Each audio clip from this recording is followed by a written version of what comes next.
ഇപ്പോൾ ആരംഭിക്കാൻ പോകുന്നു ഒരു വലിയ വിചാരണ. ആപ്കി അദാലത്ത് രജിത് ശർമ്മയോടൊപ്പം.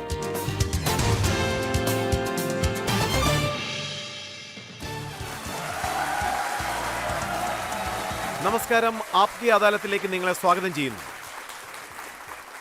ആപ്കി അദാലത്തിൽ ഇന്ന് വരാൻ പോകുന്ന അതിഥി, ഇദ്ദേഹം ജനിച്ചത് പാകിസ്ഥാനിലാണ്, പക്ഷേ ഇദ്ദേഹം കൂടുതൽ പ്രശസ്തനായത് ഇന്ത്യയിലാണ്. ഇദ്ദേഹം എപ്പോഴും തൻ്റെ രചനകൾ കൊണ്ടും അദ്ദേഹത്തിൻ്റെ ട്വീറ്റ്സ് കൊണ്ടും അദ്ദേഹത്തിൻ്റെ ഇൻ്റർവ്യൂ കാരണവും പ്രസംഗങ്ങൾ കാരണവും ഇടയ്ക്കിടയ്ക്ക് ചർച്ചയിൽ വരാറുണ്ട്. പ്ലീസ് വെൽക്കം പ്രിയപ്പെട്ട എഴുത്തുകാരനും പ്രാസംഗികനുമായ താരിഖ് ഫത്തേ.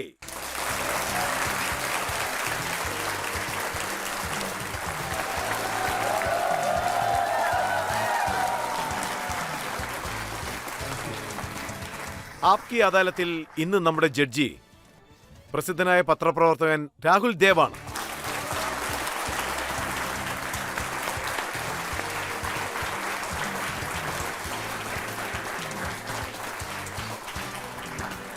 ഇന്നത്തെ വിചാരണ തുടങ്ങുന്നതിന് മുൻപ്, കുറ്റാരോപണങ്ങളും ചോദ്യങ്ങളും തുടങ്ങുന്നതിന് മുൻപ് തന്നെ ഇദ്ദേഹത്തിന്റെ കരിയറിനെ കുറിച്ച് ഒരു പ്രാവശ്യം നമുക്ക് കാണാം. താരിഖ് ഫത്തേ ഇദ്ദേഹം ഒരു റൈറ്ററാണ്, ഒരു കമന്റേറ്റർ, TV പ്രസന്റേറ്റർ. പാകിസ്ഥാനിൽ ജനിച്ച് ഇന്ന് കാനഡയിൽ താമസിക്കുന്നു. പാകിസ്ഥാന് വേണ്ടിയും മുസ്ലിങ്ങൾക്ക് വേണ്ടിയും ഇദ്ദേഹം ഉയർത്തിയ ശബ്ദം അവിടെ പ്രതിഫലിക്കുന്നു. താരിഖ് ഫത്തേ അടിസ്ഥാനപരമായി ഒരു ഇന്ത്യക്കാരനാണ്, പക്ഷേ അദ്ദേഹം ജനിച്ചത് പാകിസ്ഥാനിലും. അദ്ദേഹം എന്താണ് പറയുന്നതെന്ന് വെച്ചാൽ അദ്ദേഹം ഒരു പഞ്ചാബി ആണെന്നാണ്, പക്ഷേ ജനിച്ചത് പാകിസ്ഥാനിലാണ്. സൽമാൻ റുഷ്ദിയുടെ ധാരാളം മിഡ്നൈറ്റ് കുട്ടികളിൽ ഇദ്ദേഹവും ഒരാളാണെന്ന് പറയുന്നു. ഇദ്ദേഹത്തിന്റെ ചെറുപ്പകാലത്ത് ഒരു ഇടതുപക്ഷക്കാരനായിരുന്നു. 1977 താരിഖ് ഫത്തേ ഒരു ജേർണലിസ്റ്റ് ആയിരുന്നപ്പോൾ സിയ ഉൽ ഹക്കിന്റെ ഉത്തരവനുസരിച്ച് ഇദ്ദേഹത്തിന്റെ മേൽ രാജ്യദ്രോഹ കുറ്റം ചുമത്തി ജയിലിലടച്ചു. അതിനുശേഷം 1978 ഇദ്ദേഹം പാകിസ്ഥാൻ ഉപേക്ഷിച്ച് സൗദി അറേബ്യയിലേക്ക് ചേക്കേറി. അദ്ദേഹം അവിടെ 10 വർഷം ഒരു അഡ്വർടൈസ്മെന്റ് കമ്പനിയിൽ ജോലി ചെയ്തു. 1987 ഇദ്ദേഹം കാനഡയിലേക്ക് യാത്രയായി. ഇദ്ദേഹം പാകിസ്ഥാന്റെ വലിയൊരു വിമർശകനായിരുന്നു. പാകിസ്ഥാൻ ഗവൺമെന്റ് ഇദ്ദേഹത്തിന്റെ വെബ്സൈറ്റ് ബ്ലോക്ക് ചെയ്തു. പാകിസ്ഥാനിൽ മീറ്റിംഗുകളിൽ താരിഖ് ഫത്തേയെക്കുറിച്ച് സംസാരിക്കുന്നതോ അദ്ദേഹത്തിന്റെ ആശയങ്ങൾ പ്രചരിപ്പിക്കുന്നതോ കുറ്റമായി കരുതുന്നു. ഇന്ന് ആപ്കി അദാലത്തിൽ അദ്ദേഹത്തിനെതിരായിട്ടുള്ള കുറ്റാരോപണങ്ങൾ അദ്ദേഹം തന്നെ നേരിടും. വരൂ, നമുക്ക് തുടങ്ങാം ഇന്നത്തെ പ്രത്യേക വിചാരണ. കമന്റേറ്റർ, റൈറ്റർ താരിഖ് ഫത്തേക്കെതിരായ വിചാരണ നമുക്ക് ആപ്കി അദാലത്തിൽ തുടങ്ങാം. ആപ്കി അദാലത്തിൽ താരിഖ് ഫത്തേക്കെതിരായ കുറ്റാരോപണം ഇദ്ദേഹം ഇമ്രാൻഖാനെ ബുദ്ധിമുട്ടിപ്പിക്കുന്നു എന്നതാണ്. താരിഖ് സർ, പാകിസ്ഥാന്റെ മിനിസ്റ്റർ ആസം, അദ്ദേഹത്തിനെ കുറിച്ച് താങ്കൾ എപ്പോഴൊക്കെ സംസാരിക്കുന്നു അപ്പോഴെല്ലാം വിമർശിക്കുകയാണ് ചെയ്യുന്നത്. ഞാൻ അവരെ കുറിച്ച് തെറ്റായിട്ടൊന്നും പറഞ്ഞില്ലല്ലോ, സത്യമല്ലേ പറഞ്ഞത്. ഞാൻ മുന്നേ നിങ്ങളോട് പറഞ്ഞതല്ലേ, അതായത് രാഷ്ട്രീയവരും തമ്മിൽ ബന്ധമില്ല എന്നുള്ള കാര്യം. അവർക്ക് ഒരുപാട് ഭാര്യമാരുണ്ട്, അതുകൊണ്ട് അല്ല, ഇത് സത്യമാണ്. ഇപ്പൊ 4ാമത്തെ ഭാര്യയോടൊപ്പം ഉള്ളത്, അതുകൊണ്ട് ഇവര് സ്റ്റാറ്റസ് മാറുന്നത് പോലെ ഭാര്യമാരെ മാറ്റിക്കൊണ്ട്. ഇദ്ദേഹത്തിനെ കുറിച്ച് താങ്കൾ പറഞ്ഞിരിക്കുന്നത് ഇദ്ദേഹത്തിനെ കൊണ്ട് ഒരു പ്രയോജനവും ഇല്ല, സർക്കാരിന്റെ പണം മോഷ്ടിക്കുന്ന വ്യക്തിയാണ്. ഇങ്ങനെ കള്ളനായിട്ട് ഇരിക്കണമെങ്കിൽ തന്നെ തലയിൽ എന്തെങ്കിലും ഉള്ളവനെ കള്ളനായിട്ട് ഇരിക്കാൻ പറ്റുള്ളൂ. അതാ സത്യം. അവർക്ക് ബുദ്ധിയില്ല. അതുകൊണ്ട് ഇവരെന്താ പറയുന്ന വെച്ചാൽ ഹിം ദ ഡീം. ഇവർക്ക് ഇയാൾക്കുള്ളത് ഹി ഹാവ്സ് നോ സബ്സ്റ്റൻസ്. ഇയാളുടെ തലയിലുള്ളതിനെ പറ്റി സൽമാൻ റുർജി ഹിം ദ ഡീം എന്നാണ് പറയുന്നത്. ഈ ഇമ്രാന്റെ ഉള്ളിൽ ലൈറ്റ് ഡിം ആയിട്ടാണുള്ളത്. 1970 ഞാൻ ജേർണലിസ്റ്റ് ആയിട്ട് ഇരിക്കുമ്പോഴേ ഇവരെ കണ്ടതാ. അന്നാണ് ആദ്യമായിട്ട് ഇവർ പാകിസ്ഥാൻ ടീമിൽ ചേർന്നത്. അതാ സത്യം. അവര് വളരെ ഫേക്കായ ഒരാളായിരുന്നു. ഞാൻ പട്ടാനാന്ന് കള്ളത്തരം പറയും. കള്ളത്തരം നിറഞ്ഞ പത്താനാണ്. അതായത് ഞങ്ങളുടെ സ്ഥലത്തിൽ ഒരു കോൺസെപ്റ്റ് ഉണ്ട്, ഇവിടെയുണ്ട്. ചില പട്ടാണികളുടെ പേര് ഖാൻ എന്നായിരിക്കും, ചില പേരുടെ പേര് ഹാ എന്നുണ്ടാകും. അങ്ങനെയുണ്ട്. UPCPയിൽ നിന്ന് വരുന്ന പട്ടാനുണ്ട്. ചില ആളുകൾ ഷാജൻപൂരിലും പട്ടാനായിട്ടുണ്ട്. ചില പട്ടാനുകൾ സത്യമുള്ളതും ചിലത് കള്ളത്തരമുള്ളതുമായിരിക്കാം. പക്ഷെ ഇവരെ നോക്കുകയാണെങ്കിൽ ഇവരൊരു പട്ടാനയല്ല, വെറുതെ ഖാൻ എന്ന് വെച്ചിരിക്കുക. ഇയാള് ജലന്ധറിൽ നിന്നാണ് വന്നത്. ഇവരുടെ അമ്മയും ജലന്ധറിൽ നിന്നാണ് വന്നത്. പെരിയമ്മ അമരേശ്വരിൽ നിന്നും വന്നു. അവിടെ ലൂധിയാന ലോഹർ അതില് ചേർന്നവരാണിവര്. പക്ഷേ ഞങ്ങള് വലുതാണെന്ന് കാണിക്കാൻ വേണ്ടി ഞാൻ പട്ടാന ഏത് നാട്ടിലെ പട്ടാനാ നിങ്ങൾ? ഇദ്ദേഹം ക്രിക്കറ്റിലുള്ള സമയത്ത്, അതായത് പാകിസ്ഥാൻ ടീമിലുള്ള സമയത്ത് ഇദ്ദേഹം വളരെ ഫെറോഷ്യസ് ആയിട്ടുള്ള ഒരു പ്ലെയർ ആണെന്ന് കേട്ടു. സർ, അവരൊരു ഫിറോഷ്യസ് ഉള്ള പ്ലെയർ ഒന്നുമല്ല. 1970 ഇവരുടെ ഒരു ചിറ്റപ്പൻ ചെയ്ത ഒരു സഹായം കൊണ്ടാണ് ഉള്ളിൽ വന്നത്. ക്വാളിഫൈഡേ അല്ല. ഇവരുടെ ചിറ്റപ്പയുടെ പേര് ജൻഡൽ ബാർക്കി.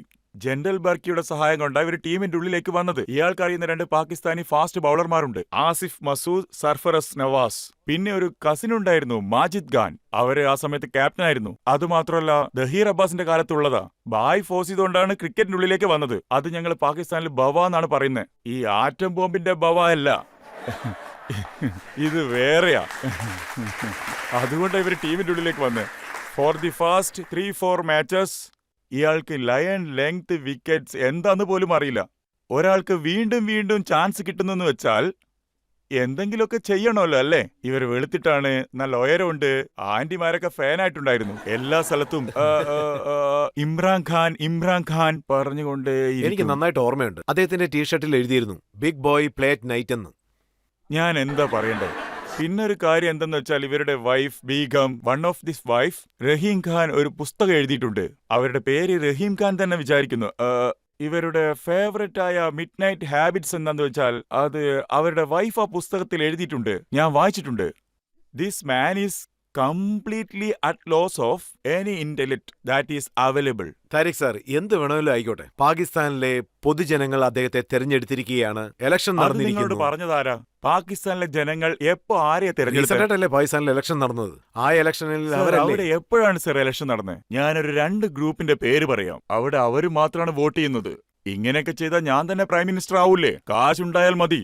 ഈ ബാജ്വ സാറും പിന്നെ ഷെരീഫ് സാറും.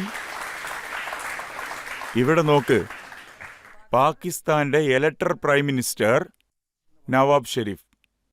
നവാബ് ഷെരീഫാണ് ആര് വേണമെന്ന് തീരുമാനിക്കുന്നതും തീരുമാനിക്കാതിരിക്കുന്നതും എല്ലാം അവരാണ് ചെയ്യുന്നത്. പക്ഷേ ഈ കാര്യത്തില് ബുദ്ധിയുള്ളവൻ ആരുടെയെങ്കിലും അടുത്ത് പോയി പാകിസ്ഥാനിൽ ഇലക്ഷൻ നടക്കുന്നെന്ന് പറഞ്ഞാൽ അവർക്ക് നന്നായിട്ട് അറിയാം ഇത് തെറ്റായ കാര്യമാണ് എന്ന്. ഇല്ല എന്ന് പറയും. ഇത് ഫ്രോഡാന്ന് പാകിസ്ഥാനിലെ ജനങ്ങൾക്കറിയാം. ജനറലാണ് എല്ലാ കാര്യങ്ങളും ചെയ്യുന്നത് എന്ന് പാകിസ്ഥാനിലെ ജനങ്ങൾക്ക് നന്നായിട്ടറിയാം. ഇവരെ ആരാണോ എതിർത്ത് നിൽക്കുന്നത് അവർ ജയിലിലേക്ക് പോകും. എതിർത്ത് നിന്ന് ജയിലിലേക്ക് പോവാത്തവരായിട്ട് ആരുണ്ട്? നേരെ ആളുകളെ കാണാതെ പോയി. അവരെ ആർമി സൃഷ്ടിച്ചെന്നാണോ താങ്കൾ പറഞ്ഞു വരുന്നത്? വേറെന്താ വിചാരിച്ചിരിക്കുന്നേ? ദൈവം പോലും പാകിസ്ഥാന്റെ ആർമിയാണ്. പാകിസ്ഥാനിലെ ആർമി ദൈവത്തിനെ പോലെ കൂടെ വെച്ചിരിക്കുക. അതാ സത്യം. പാകിസ്ഥാനിലെ ജനങ്ങൾ എപ്പോഴും ഭ്രാന്തന്മാരാണെന്ന് കാണിക്കാൻ ഇവര് ശപഥം എടുത്തിരിക്കുക. പാകിസ്ഥാനെ ഉണ്ടാക്കിയത് ഞങ്ങളാണോ? നിങ്ങളുടെ UP ബീഹാറിലുള്ള നവാബുകൾ അവരല്ലേ ഉണ്ടാക്കിയത്? ഇവിടെ മറ്റൊരു കാര്യം താങ്കൾ പറഞ്ഞിട്ടുണ്ട്. ഗവൺമെന്റ് നടത്തുന്നത് ഇമ്രാൻഖാൻ അല്ല, അദ്ദേഹത്തിന്റെ ഭാര്യയാണെന്ന്. ഇതിലെന്തെങ്കിലും സത്യമുണ്ടോ? ഈ മന്ത്രങ്ങളൊക്കെ വിൽക്കുന്നവർ, ഷീസ് എക്സ്പേർട്ട്. നോക്കൂ, ഇവിടെ നിന്ന് ഒരു കൺട്രിയുടെ പ്രൈം മിനിസ്റ്റർ ഹജ്ജിന് വേണ്ടി പോകുന്നുണ്ടെങ്കിൽ നിങ്ങളുടെ ഇന്ത്യയിൽ നിന്ന് ഒരുപാട് ലക്ഷക്കണക്കിന് ആളുകൾ പോകുന്നുണ്ട്. നിറയെ മുസ്ലിംസ് ഉണ്ട് ഇവിടെ. അവിടെ ചെരുപ്പിട്ട് പോവാൻ പാടില്ല. അവിടെ മക്കയെ അഴുക്കാക്കിയെന്നും പറഞ്ഞിട്ട് 2 പേര് ചെരുപ്പില്ലാതെ പോയി. സൗദിയിലുള്ള ആളുകൾ അവരെ നോക്കി ഷോക്കായി. ബുസ്രത്ത് ബീവി ചെരുപ്പില്ലാതെ ചെല്ലാൻ പറഞ്ഞു. അതുകൊണ്ട് അവരും അങ്ങനെ തന്നെ ചെയ്തു. അവിടെ ചെന്ന് നോക്കുമ്പോൾ മക്കയിൽ എല്ലാവരും ചെരുപ്പിട്ടിട്ടുണ്ട്. ഞാനും ഹജ്ജിന് പോയിട്ടുണ്ട്. പക്ഷെ ഇവർ എങ്ങനെയുള്ളവരെന്ന് വെച്ചാൽ, അവര് മന്ത്രവാദത്തില് ഇന്ന് 11 മണിക്ക് ഇത് നടക്കുമെന്ന് പറഞ്ഞാൽ അതങ്ങനെ തന്നെ നടക്കും. അവരെപ്പോഴെങ്കിലും ചുവരെന്നോട് സംസാരിക്കുന്നുണ്ടെന്ന് പറഞ്ഞാൽ അതും അവർ വിശ്വസിക്കും. ഇവിടെ ഇരിക്കുന്നത് ബുഷ്ര ബീവിയാണോ അല്ലെങ്കിൽ വേറെ ആരെങ്കിലും തട്ടിട്ടിരിക്കുകയാണോന്ന് അറിയില്ല. നമുക്കെങ്ങനെ അറിയും? Who is she? ഇവരെല്ലാം സൗദി അറേബ്യയിൽ നിന്ന് അമേരിക്കയിലേക്ക് പോകുന്നവരാ. മോദിജിയെ ചീത്ത വിളിക്കാൻ വേണ്ടി അവിടെ പോവാ. സൗദിയിലുള്ളവര് നിങ്ങളുടെ വൈഫിനെ അയക്കെന്ന് പറഞ്ഞു. അവിടെ പോയിട്ടും വല്ല മന്ത്രം ചെയ്താലോ എന്ന് ഭയന്ന് ഇവരും എന്തോ മന്ത്രം ചെയ്യാൻ തുടങ്ങി. അദ്ദേഹം ഡൊണാൾഡ് ട്രംപിനൊപ്പം ഇരിക്കുന്ന സമയത്ത് ഞാനും കണ്ടിരുന്നു. അതെ, അവര് മന്ത്രിച്ചോണ്ടിരിക്കുകയായിരുന്നു. മന്ത്രിക്കൊന്നല്ലേ പറയാ, ഇത് മണിയെടുത്തിട്ട് അത് തന്നെയാ ചെയ്തോണ്ടിരുന്നത്. ഒരുപക്ഷെ ഞാൻ മീറ്റിംഗിലേക്ക് വരാന്ന് പറഞ്ഞാൽ തന്നെ, ഒരു ബിസിനസ് വിഷയത്തിന് വേണ്ടി കാണാന്ന് പറഞ്ഞാൽ, ഒരു എക്സാമ്പിൾ ഐഡിയ ചർച്ച ചെയ്യാൻ വേണ്ടി അവിടെ മണിയും കൊണ്ടിരുന്നു കഴിഞ്ഞാൽ ഏതെങ്കിലും ജി പുറത്തു വന്ന് ഇങ്ങനെ ചെയ് അങ്ങനെ ചെയ് എന്നും പറഞ്ഞ് ഐഡിയ കൊടുക്കോ? അതുമാത്രമല്ല, ഡൊണാൾഡ് ട്രംപും കൂടി അവിടെ ഇരുന്നിട്ടുണ്ടായിരുന്നു. അവരൊരു ഡെഫർ, ഇയാളുടെ തലയിലാണ് ഒന്നുമില്ല. ഇവര് 2 പേരും ചേർന്ന് അദ്ദേഹത്തിന്റെ വൈഫ് ഇങ്ങനെയൊക്കെ ചെയ്യുന്നുള്ള കാര്യം താങ്കൾക്ക് എങ്ങനെ അറിയാം? അതുമാത്രമല്ല, ജിന്നുകളെ വളർത്തുന്നെന്നും. അത് അവര് തന്നെ പറയുന്നു. നോക്ക്, കല്യാണം കഴിക്കുന്നതിന് മുമ്പ് തന്നെ അതറിയാലോ. ഇവിടെ നോക്ക്, ഒരു കല്യാണം കഴിഞ്ഞ സ്ത്രീയും അവർക്ക് കുട്ടികളും ഉണ്ടെന്ന് കൂട്ടുക. ഇപ്പൊ പെട്ടെന്ന് അവരുടെ ഹസ്ബൻഡ് ഒരു സ്വപ്നം കണ്ടു, ഭാര്യയ്ക്ക് ഡിവോഴ്സ് കൊടുത്തേക്ക്, ഇമ്രാൻഖാന് ഡൈവേഴ്സ് വേണം. അതുകൊണ്ട് അവരുടെ ഭാര്യ തന്നെ വന്ന് ഇമ്രാൻഖാന്റെ ഭാര്യ ആയിരിക്കാൻ എനിക്ക് അർഹതയില്ല, നിനക്കാണ് അർഹത, അതുകൊണ്ട് ഞാൻ ഡിവോഴ്സ് തരുന്നു എന്ന് പറഞ്ഞു. എന്തോ പ്രോഫിറ്റിനെ പറ്റിയും പറഞ്ഞു. മുസ്ലിങ്ങളെല്ലാം ചേർന്നാണ് പാകിസ്ഥാൻ ഉണ്ടാക്കിയതെന്നും പറഞ്ഞ് ഇസ്ലാം മതത്തെ ഈ ഒരു അവസ്ഥയിലേക്ക് ഇവരെ എത്തിച്ചു. ആരെന്ന് പോലും അറിയാതെ, അവരുടെ മുഖം പോലും കാണാതെ പ്രൈം മിനിസ്റ്ററുടെ ഭാര്യയാക്കി മാറ്റി. ഇല്ലെങ്കിൽ മുമ്പേ തന്നെ കാണുമായിരുന്നു. ഇസ്ലാമിനെ സംബന്ധിച്ച് അതും പാപാണ്. അവര് ഫർദ ഇട്ടിട്ടല്ലേ കാണുമായിരുന്നേ. ചില സമയത്ത് ഫർദ ഇല്ലെങ്കിലുണ്ടല്ലോ, അവരെങ്ങനെയാ കാണുക? How can you marry someone never seen and only seen behind the cloth? അതെ, whether someone is line or someone is foreland. പാകിസ്ഥാനിൽ ഇരുന്നു കൊണ്ട് ഞങ്ങളുടെ മതത്തെ അവർ നാണം കെടുത്തിക്കൊണ്ടിരിക്കുകയാണ്. ഇതൊക്കെ കണ്ടിട്ട് ഞങ്ങൾക്ക് വെറുതെ ഇരിക്കാൻ പറ്റില്ല. കാശ്മീരിലെ ആർട്ടിക്കിൾ 370, ആർട്ടിക്കിൾ 35 ഇത് രണ്ടും നീക്കം ചെയ്യണമെന്ന് പ്രധാനമന്ത്രി തീരുമാനിച്ചപ്പോ എന്താ സംഭവിച്ചത്? പെട്ടെന്നൊരു ജീവൻ നാമ്പെടുത്തോ അദ്ദേഹത്തിന്? ഒന്നിച്ച് പോരാടാന്നുള്ള ആശയമൊക്കെ അദ്ദേഹത്തിന് വന്നു. ആർട്ടിക്കിൾ 370, 302 കുറിച്ച് പറയുന്നത് പോലെ കേട്ടോണ്ടിരുന്നേ. ക്രിമിനൽ കോർട്ടിൽ 302 നിങ്ങൾക്കറിയാലോ, മർഡർ എന്നും പറഞ്ഞ് തൂക്കിക്കൊല്ലും. പക്ഷേ അവിടെ ലോ എന്നത് ഇല്ല. അതായത് സർ, 302 എന്ന് പറയുന്നത് മർഡർ, 309 അറ്റംപ്റ്റ് മർഡർ, പിന്നെ 370 ഇതുമായിട്ട് ബന്ധപ്പെട്ടതാണോ എന്ന് അവർ പേടിച്ചു. എന്തെന്നാൽ 370യെ പറ്റി പാകിസ്ഥാനിൽ ആരും കേട്ടിട്ടില്ലായിരുന്നു. ഇതൊന്നും അവർക്ക് ശരിക്കും അറിയില്ലെന്ന് വിചാരിക്കുന്നു. ഞാൻ ഇന്നും 370യെ പറ്റി കേട്ടിട്ടില്ല. ഓൾ ഓഫ് എ സഡൻ പെട്ടെന്ന് ഇവർക്ക് 370 ഓർമ്മയിൽ വന്നു, 35 ഓർമ്മയിൽ വന്നു. ഇതൊക്കെ നടക്കുമ്പോൾ ഇവരെവിടെ പോയിരുന്നേ? അദ്ദേഹം യുണൈറ്റഡ് നേഷനില് വലിയൊരു പ്രസംഗം കൂടെ പ്രസംഗിച്ചവിടെ. 55 മിനിറ്റ് സംസാരിച്ചിട്ടുണ്ട്. ആ ഹാളിൽ ആരുമില്ലായിരുന്നു, ഇവരൊറ്റയ്ക്ക് സംസാരിക്കായിരുന്നു. അവിടെ സമയം കഴിഞ്ഞല്ലോ, വാടകയ്ക്ക് വാങ്ങിച്ച സൈക്കിള് തിരിച്ചു കൊടുക്കണല്ലോ. അപ്പോ സൈക്കിളിന്റെ വാടക എത്രയാണെന്ന് അറിയില്ല. എന്റെ ചെറുപ്പകാലത്ത് സൈക്കിൾ വാടക 25 പൈസയാ. ഇവരാണ് ഇരുന്നിട്ട് ഞാൻ പോവില്ലെന്ന് പറയുന്നു. എന്താ വേണച്ച ചെയ്തോ? സംസാരിച്ചുകൊണ്ടേയിരിക്കുന്നു. ചീത്ത വിളിക്കുന്നു, ആറ്റം ബോംബ് ഇടുന്നു പറയുന്നു, ലോകം നശിപ്പിക്കുന്നു പറയുന്നു. അപ്പൊ പാകിസ്ഥാന്റെ അടുത്ത് ആറ്റം ബോംബ് ഉണ്ടെന്നാണോ പറഞ്ഞു വരുന്നത്? അങ്ങനെ പറയുന്നു. ഞാൻ ആദ്യം പറഞ്ഞില്ലേ, അത് പൊട്ടിയാൽ അതിൽ നിന്ന് ഫലൂദ മാത്രം വരും, വേറൊന്നും വരില്ല. അത്രേ ഉള്ളൂ.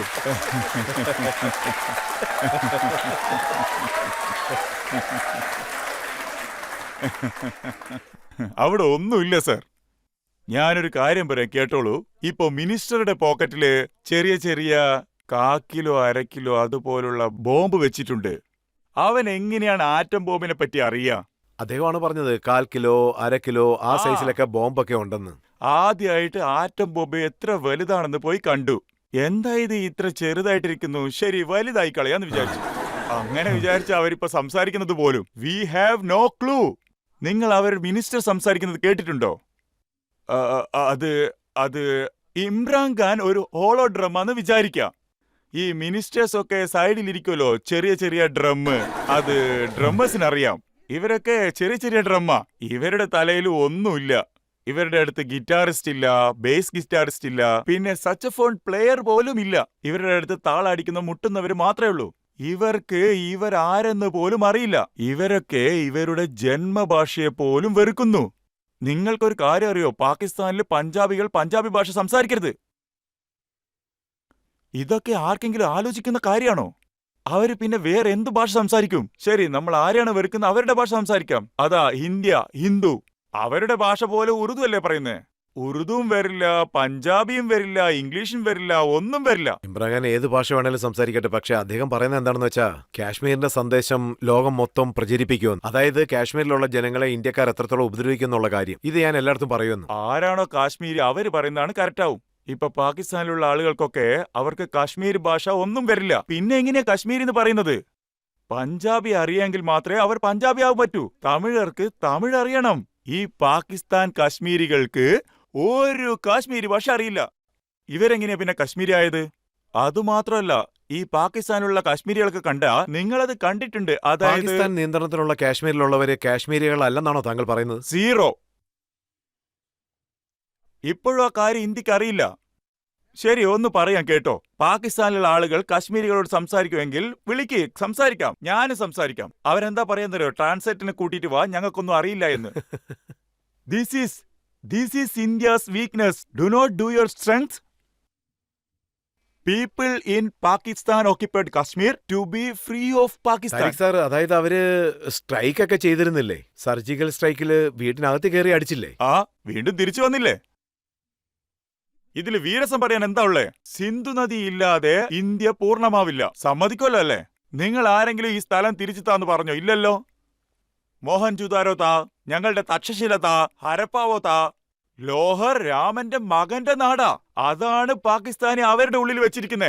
എന്നിട്ട് ഇവിടെ ഹിന്ദുക്കളൊക്കെ വെറുതെ ഇരിക്കുക. ശരി, വിട്ടേക്ക് പോയ കാര്യല്ലേ, തക്കാളി വില കുറച്ചല്ലേ വിൽക്കുന്നേ. അവരുടെ പ്രശ്നം ഇതാണ്. ഉള്ളിയും തക്കാളിയൊക്കെ വില കുറച്ച് കിട്ടിയാ മതി, ബാക്കിയൊക്കെ നശിച്ചാൽ എന്താ? അത്രേ ഉള്ളൂ.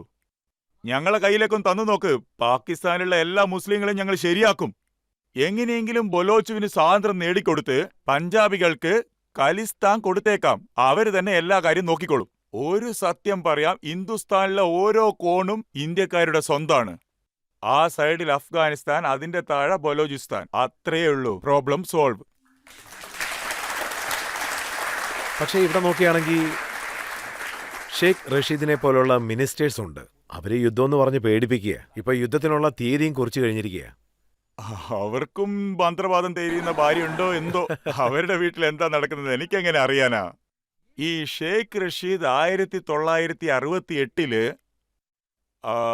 അപ്പോ ജനറലായിട്ട് അയൂബ് ഖാൻ ഉണ്ടായിരുന്നു. അവർക്കെതിരായിട്ട് ഞങ്ങളെല്ലാം മൂവ്മെന്റ് ചെയ്തപ്പോ 17-ാം വയസ്സിൽ ഞങ്ങളെല്ലാം ജയിലിലിട്ടു.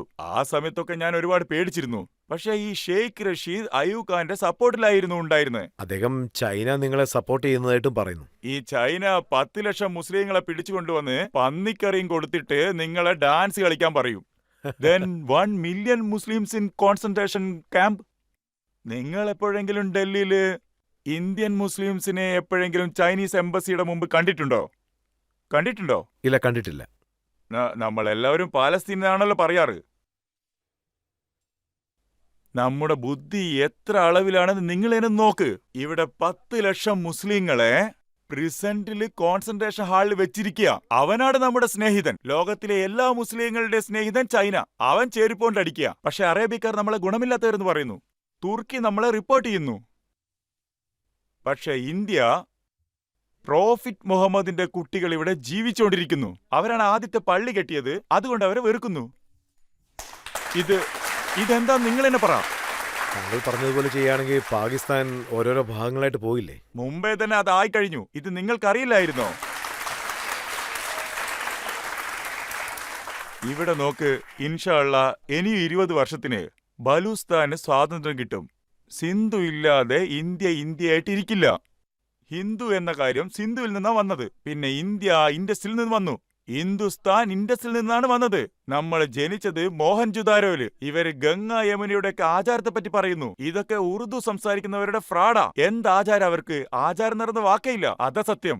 ഈ വാക്ക് ഉറുദുവിൽ നിന്നാണ് വന്നത്, സംസ്കൃതത്തിലില്ലല്ലോ അല്ലേ? അതുകൊണ്ട് നിങ്ങൾ ഇൻഡസ്ട്രി തന്നെ മറന്നുപോയി. കസൂരിനെയും ലഹോറിനെയും നിങ്ങൾ മറന്നുപോയി. രാമന്റെ മകന്റെ നാടും നിങ്ങൾ മറന്നുപോയി. ലെവന്റെയും കുശിന്റെയും പേരിലുള്ള നാട് പോന്നാ പോട്ടെ എന്ന് പറഞ്ഞ് അങ്ങനെ തന്നെ വിട്ടുകളഞ്ഞു. നിങ്ങൾ പോയി തൊലയട്ടെ എന്ന് പറഞ്ഞു. നിങ്ങൾ ഇപ്പോൾ താങ്കൾ പറഞ്ഞു വരുന്നത് സിന്ധ് ഒരു പ്രത്യേക രാജ്യമായിട്ട് മാറുമെന്നാണ്. അതിനുള്ള സാധ്യതയുണ്ടോ? ഇൻഷാ അല്ലാ. മോദിജിയും പറയുന്നു പാകിസ്ഥാന്റെ നിയന്ത്രണത്തിലുള്ള കാശ്മീരിനെ അവിടെ നിന്ന് മോചിപ്പിക്കുമെന്ന്. മോദി പറഞ്ഞിട്ടുണ്ട്. തീർച്ചയായിട്ടും ചെയ്യും സാർ.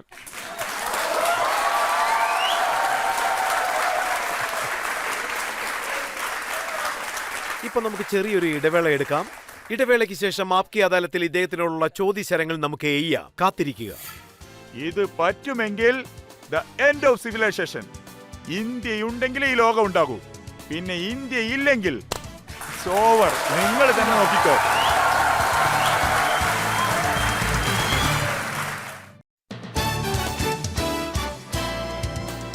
Welcome back. ആപ്കി അദാലത്തിൽ ഇന്നത്തെ വിചാരണ പാകിസ്ഥാനിലെ റൈറ്ററും പിന്നെ കാനഡയിലെ കമന്റേറ്ററുമായ താരിഖ് ഫത്തേയുടെ മേലുള്ള അടുത്ത കുറ്റാരോപണം നമുക്ക് നോക്കാം. ആപ്കി അദാലത്തിൽ താരിഖ് ഫത്തേയുടെ മേലുള്ള അടുത്ത കുറ്റാരോപണം അദ്ദേഹത്തിന്റെ വാക്കുകൾ വിമർശനത്തിന് കാരണമാകുന്നു. താങ്കൾ എപ്പോൾ സംസാരിച്ചാലും അതൊരു കോൺട്രവേഴ്സി ആയിട്ട് തീരുന്നു. പാകിസ്ഥാനിൽ താങ്കൾ എത്രത്തോളം കഷ്ടപ്പെട്ടെന്ന് എനിക്കറിയാം. താങ്കൾ പാകിസ്ഥാന്റെ സയൻസ് മിനിസ്റ്ററായ ഫവാർ ചൗധരിയെ ഒരു ചവറുകൂനെന്ന് വിളിച്ചിരിക്കുകയാണ്. ഞാൻ എന്താ തെറ്റായിട്ടാണ് പറഞ്ഞത്? ഞാൻ കുപ്പത്തൊട്ടിനെ കുപ്പത്തൊട്ടിയെന്ന് പറയുന്നത്. പക്ഷെ നിങ്ങളില്ല എന്ന് പറയുന്നു. അവരെവിടുന്ന് വന്നതാ? അവർക്ക് സയൻസിനെ കുറിച്ച് ഒന്നും അറിയില്ല, ടെക്നോളജിയെ പറ്റി ഒന്നും അറിയില്ല. He can speak any language. ഒരു പഞ്ചാബി അയാളെ ലക്നി എന്നാണ് വിചാരിച്ചിരിക്കുന്നത്. അങ്ങനെയുള്ളവരെ കുപ്പത്തൊട്ടി എന്നല്ലാതെ വേറെ എന്താ പറയണ്ട സർ? ആരെ എന്ത് വേണമെങ്കിലും വിളിക്കാവോ. ഇമ്രാനെ താങ്കൾ പ്ലേ ബോയ് എന്ന് വിളിച്ചു. അപ്പൊ ഇല്ല എന്നാണ് പറയുന്നത്. ഒരുപക്ഷെ ഞാൻ ഈ പ്ലേ വിത്ത് ബോയ്സ് അങ്ങനെ പറഞ്ഞിട്ടുണ്ടെങ്കിൽ that will be not parliamentary, but sensibly is play boy of that character. 72 വയസ്സുള്ള ഇയാൾ എങ്ങനെ മിനിസ്റ്ററായി? ഇയാൾ ഒന്നും തന്നെ ചെയ്യുന്നില്ലെന്ന് താങ്കൾ പറയും. 62ാമത്തെ വയസ്സിൽ കുതിരമറുത്ത് പോയിട്ട് കല്യാണം ചെയ്ത് നിങ്ങൾ എവിടെയും കണ്ടിട്ടുണ്ടോ? പറ. നിങ്ങൾ ആരെങ്കിലും പറ. നിങ്ങളുടെ മുത്തശ്ശൻ ആ വയസ്സിൽ കല്യാണം ചെയ്തിട്ടുണ്ടോ? പറ. പക്ഷേ ഇവര് കല്യാണം ചെറുക്കാനായിട്ട് ഇരിക്കുക. കല്യാണത്തിന് കുതിരപ്പുറത്ത് വരുന്നു. ഈ കല്യാണം നോക്കുകയാണെങ്കിൽ പാട്ട് കച്ചേരി വരെ ഉണ്ടായിരുന്നു. ശർമ്മ തുണിയൊക്കെ ഇങ്ങനെ ഇട്ടിട്ട് കയ്യിൽ വായം വെച്ചിട്ട് ചെറുക്കനെ പോലെ വന്നു നിൽക്കുക. അത് ഒന്നല്ല, രണ്ടല്ല, 3 കല്യാണം. ആദ്യത്തെ കല്യാണം ആരാ ചെയ്തെന്നറിയോ? താൻ പ്രണയിച്ച പെണ്ണിന്റെ മകളിനെ തന്നെ കല്യാണം കഴിച്ചു. ഇപ്പൊ താങ്കൾ തങ്ങളുടെ മകന്റെ ഭാവി നന്നാക്കാൻ വേണ്ടി ഇംഗ്ലണ്ടിൽ കൊണ്ടുപോയി വിട്ടിരിക്കുക. ഇംഗ്ലണ്ടിൽ ഭാവി നന്നാവുമെങ്കിൽ നിങ്ങളും അവിടെ തന്നെ ഇരിക്കേണ്ടതല്ലേ? എന്താ, നന്നായിട്ടിരിക്കൂലേ? പക്ഷെ അദ്ദേഹം പാകിസ്ഥാനിൽ ശ്രമിച്ചുകൊണ്ടിരിക്കുകയല്ലേ. വർഷങ്ങളായിട്ട് ആടുകളെ വിൽക്കുന്നു, കോഴികളെ വിൽക്കുന്നു. അങ്ങനെ എക്കണോമി ശരിയാവുമെന്ന് വിചാരിക്കുന്നു. അവർ കഴുതകളെ വിൽക്കാൻ വിചാരിച്ചിരിക്കുകയായിരുന്നു. ഈ ചൈനക്കാർ എന്താ പറഞ്ഞെന്ന് വെച്ചാൽ, വെറും കഴുതകളെ മാത്രം വിൽക്കരുത്, കഴുതകൾ കുറഞ്ഞു പോകുമെന്ന്. ആ ചൈനക്കാർക്ക് അറിയാലോ യഥാർത്ഥ കഴുതകൾ ആരാണെന്ന്. ഈ ആളുകൾ തെറ്റായ കഴുതകളെയാണ് വിറ്റോണ്ടിരിക്കുന്നത്. ഇതെന്താന്ന് വെച്ചാൽ കഴുതകൾ കുറഞ്ഞു പോകുന്നു. ഇപ്പൊ നിങ്ങൾ നോക്കുകയാണെങ്കിൽ നോ ലാഫിംഗ് മാറ്റർ, പാകിസ്ഥാനിൽ നിന്നും 20,000 ക്രിസ്ത്യൻ പെൺകുട്ടികളെ ചൈനക്കാർക്ക് വിൽക്കുകയാണ്. അവിടെ ആ പെൺകുട്ടികൾ സെക്സ് വർക്കിന് ഉപയോഗിക്കുകയാണ്. അവർക്ക് വേണ്ട രീതിയിൽ ആ കുട്ടികളെ മാറ്റാണ്. അതായത് ഇത് വെറും പാകിസ്ഥാന്റെ മാത്രം കാര്യമല്ല. ഇതില് പ്രശ്നം എന്തെന്നാൽ എല്ലാ മുസ്ലിങ്ങളുടെയും മൈൻഡ് സെറ്റ് ഇങ്ങനെയാണുള്ളത്. ഏത് നാടാണോ മുസ്ലിങ്ങളെ അടിമത്തത്തിൽ വെക്കുന്നത്, ആ നാടിനോട് മുസ്ലിങ്ങൾക്ക് അളവിൽ കഴിഞ്ഞ സ്നേഹമുണ്ട്. ഇല്ലെങ്കിൽ ഏതെങ്കിലും ചൈനീസ് എംബസി വഴി 2 മുസ്ലിങ്ങൾ നിന്നിട്ട് എന്റെ അനിയന്മാരെ വിട് എന്ന് പറയുന്നത് നിങ്ങൾ എവിടെയും കണ്ടിട്ടുണ്ടോ? ഇല്ല. അവർ ന്യൂയോർക്കിൽ ഇന്ത്യക്കെതിരായിട്ട് സംസാരിച്ചു. മോദിജിയെ ചീത്ത വിളിക്കും. അവരാരേക്ക് ചീത്ത വിളിക്കുന്ന അറിയോ? ആരാണോ ഒന്നും അറിയാതെ അവരെ ചുമ്മാ വിട്ടേക്കെന്ന് പറഞ്ഞിരിക്കുന്നു, അവരെയാണ് ചീത്ത വിളിക്കുക. ചൈനക്കാരുടെ ഒരു വാക്ക് എതിർത്ത് പറഞ്ഞ അവര് ചെരുപ്പ് കൊണ്ട് അടിക്കും. അവര് യുദ്ധത്തിന് വരും. ഇവരെ ഒന്നും ചെയ്യില്ല. ബലോചിസ്ഥാനെ മൊത്തമായിട്ട് അവരങ്ങെടുത്തു. സ്വർണവും ചെമ്പും എല്ലാം കൊണ്ടുപോയി. ബലോചിസ്ഥാനിൽ കളവ് നടത്തി എല്ലാം കൊണ്ടുപോയി. ഗവാഗർ ബൂട്ട് അവരുടെ പരിധിക്കുള്ളിൽ കൊണ്ടുവന്നു. ബലോചിസ്ഥാനിൽ പാകിസ്ഥാൻ സെക്കൻഡറി സിറ്റിസൺ ആയി. ബലോജിൽ പെൺകുട്ടികളൊക്കെ പിടിച്ച് മുമ്പിൽ ഇരുത്തിയിട്ട് വീട്ടിൽ നിന്ന് ഈ മിഷൻ ഗണ്ണൊക്കെ കിട്ടിയെന്നാ പറഞ്ഞ്. പാവം അവരുടെ വീട്ടിലൊരു ആട് പോലും ഇല്ലായിരുന്നു. കഴിക്കാനും ഒന്നുമില്ല. തകർന്ന വീട്ടിൽ ജീവിച്ചോണ്ടിരിക്കുക. പാകിസ്ഥാനി ആർമി അവരെ പിടിച്ചു. ബലോജ് പെൺകുട്ടികളുടെ കയ്യിൽ ആറ്റം ബോംബുണ്ടെന്ന് അങ്ങനെയും പറയുന്നു. അതാണ് സത്യം. This is state that has become crooked it's core. അതിന് സ്പൈനും ഇല്ല, അതിന് ഹാർട്ടും ഇല്ല, അതിന് ബ്രെയിനും ഇല്ല. അതുകൊണ്ട് അവിടെയുള്ള ജനങ്ങളല്ലേ ബുദ്ധിമുട്ടുന്നത്. പാകിസ്ഥാനി പഞ്ചാബികൾക്ക് ഒരു പ്രശ്നവുമില്ല. പക്ഷെ അവർക്ക് പകരമായിട്ട് സിന്ധി പ്രശ്നത്തിലായിരുന്നു. പിന്നെ പസ്തൂങ്ങളും പ്രശ്നത്തിലായിരുന്നു. അവിടെയുള്ള ജനറലായിട്ടുള്ള ആൾക്കാരെ കണ്ടില്ലേ, അവർക്ക് ഇവിടെ ഒരു മെഡൽ നൽകിയിരിക്കുകയാണ്. ചെറുപ്പത്തിൽ തന്നെ അതൊക്കെ കിട്ടും. വടി കൊണ്ട് കളിക്കുമ്പോഴേ അവർക്കത് കിട്ടും. അതൊരു കളിയാണ്. നിങ്ങൾക്ക് അറിയോ ഇല്ലയോ എന്ന് എനിക്കറിയില്ല. വടി കൊണ്ട് കളിക്കുമായിരുന്നു. ഞാനും ചെറുപ്പത്തിൽ കളിച്ചിട്ടുണ്ട്. നിങ്ങളുടെ മകൻ പപ്പു നിങ്ങളുടെ അട്ടുവിനെ കൊന്നു കളഞ്ഞു. അവരിങ്ങനെയാണ് ജനറൽ ആവുന്നത്. അവരെന്താ ചെയ്യുന്നത് നിങ്ങൾക്കറിയാമോ? ഇവൻ ബക്രീത്തില് 3 ആടുകളെ കൊന്നു. അവന് മെഡൽ കിട്ടും. അവൻ പശുവിനെ കൊന്നാൽ മെഡൽ. എപ്പോഴെങ്കിലും യുദ്ധം ചെയ്തിട്ടുണ്ടോ? വായിലൊരു പൈപ്പും വെച്ചുകൊണ്ടിരിക്കും. ഞങ്ങളുടെ യുവതലമുറയാണ് ചാവുന്നത്. അവരോട് നിങ്ങൾ മരിച്ചതിന് ശേഷമാണ് ജീവിതം എന്നാണ് പറയുന്നത്. അവന് തന്നെ അറിയാം ഇവിടെ എല്ലാം തീർന്നു പോകുന്നു. പക്ഷെ യുവതലമുറയോട് നിങ്ങൾ മരിച്ചാലാണ് നല്ല ജീവിതം കിട്ടുക എന്ന് പറയുന്നു. അവരുടെ സംസാരം കേട്ട് ഇവരുടെ ദേഹത്ത് ബോംബ് വെച്ച് ഇവർ മരിക്കുന്നു. You are fooling an entire billion people around the world. പക്ഷേ ഇവിടെ ഇന്ത്യയിലുള്ള നവജോത് സിദ്ധു ജനറൽ ബാജുവെ കെട്ടിപ്പിടിക്കുന്നത് താങ്കൾ അവിടെ കണ്ടിട്ടില്ലേ? തന്നെയല്ലേ ഇരിക്കേണ്ടത്? എന്തിനാ ഇവിടെ വന്നിട്ട് പ്രശ്നം ഉണ്ടാക്കുന്നേ? ആരാ ഇവിടെ വരാൻ പറഞ്ഞേ?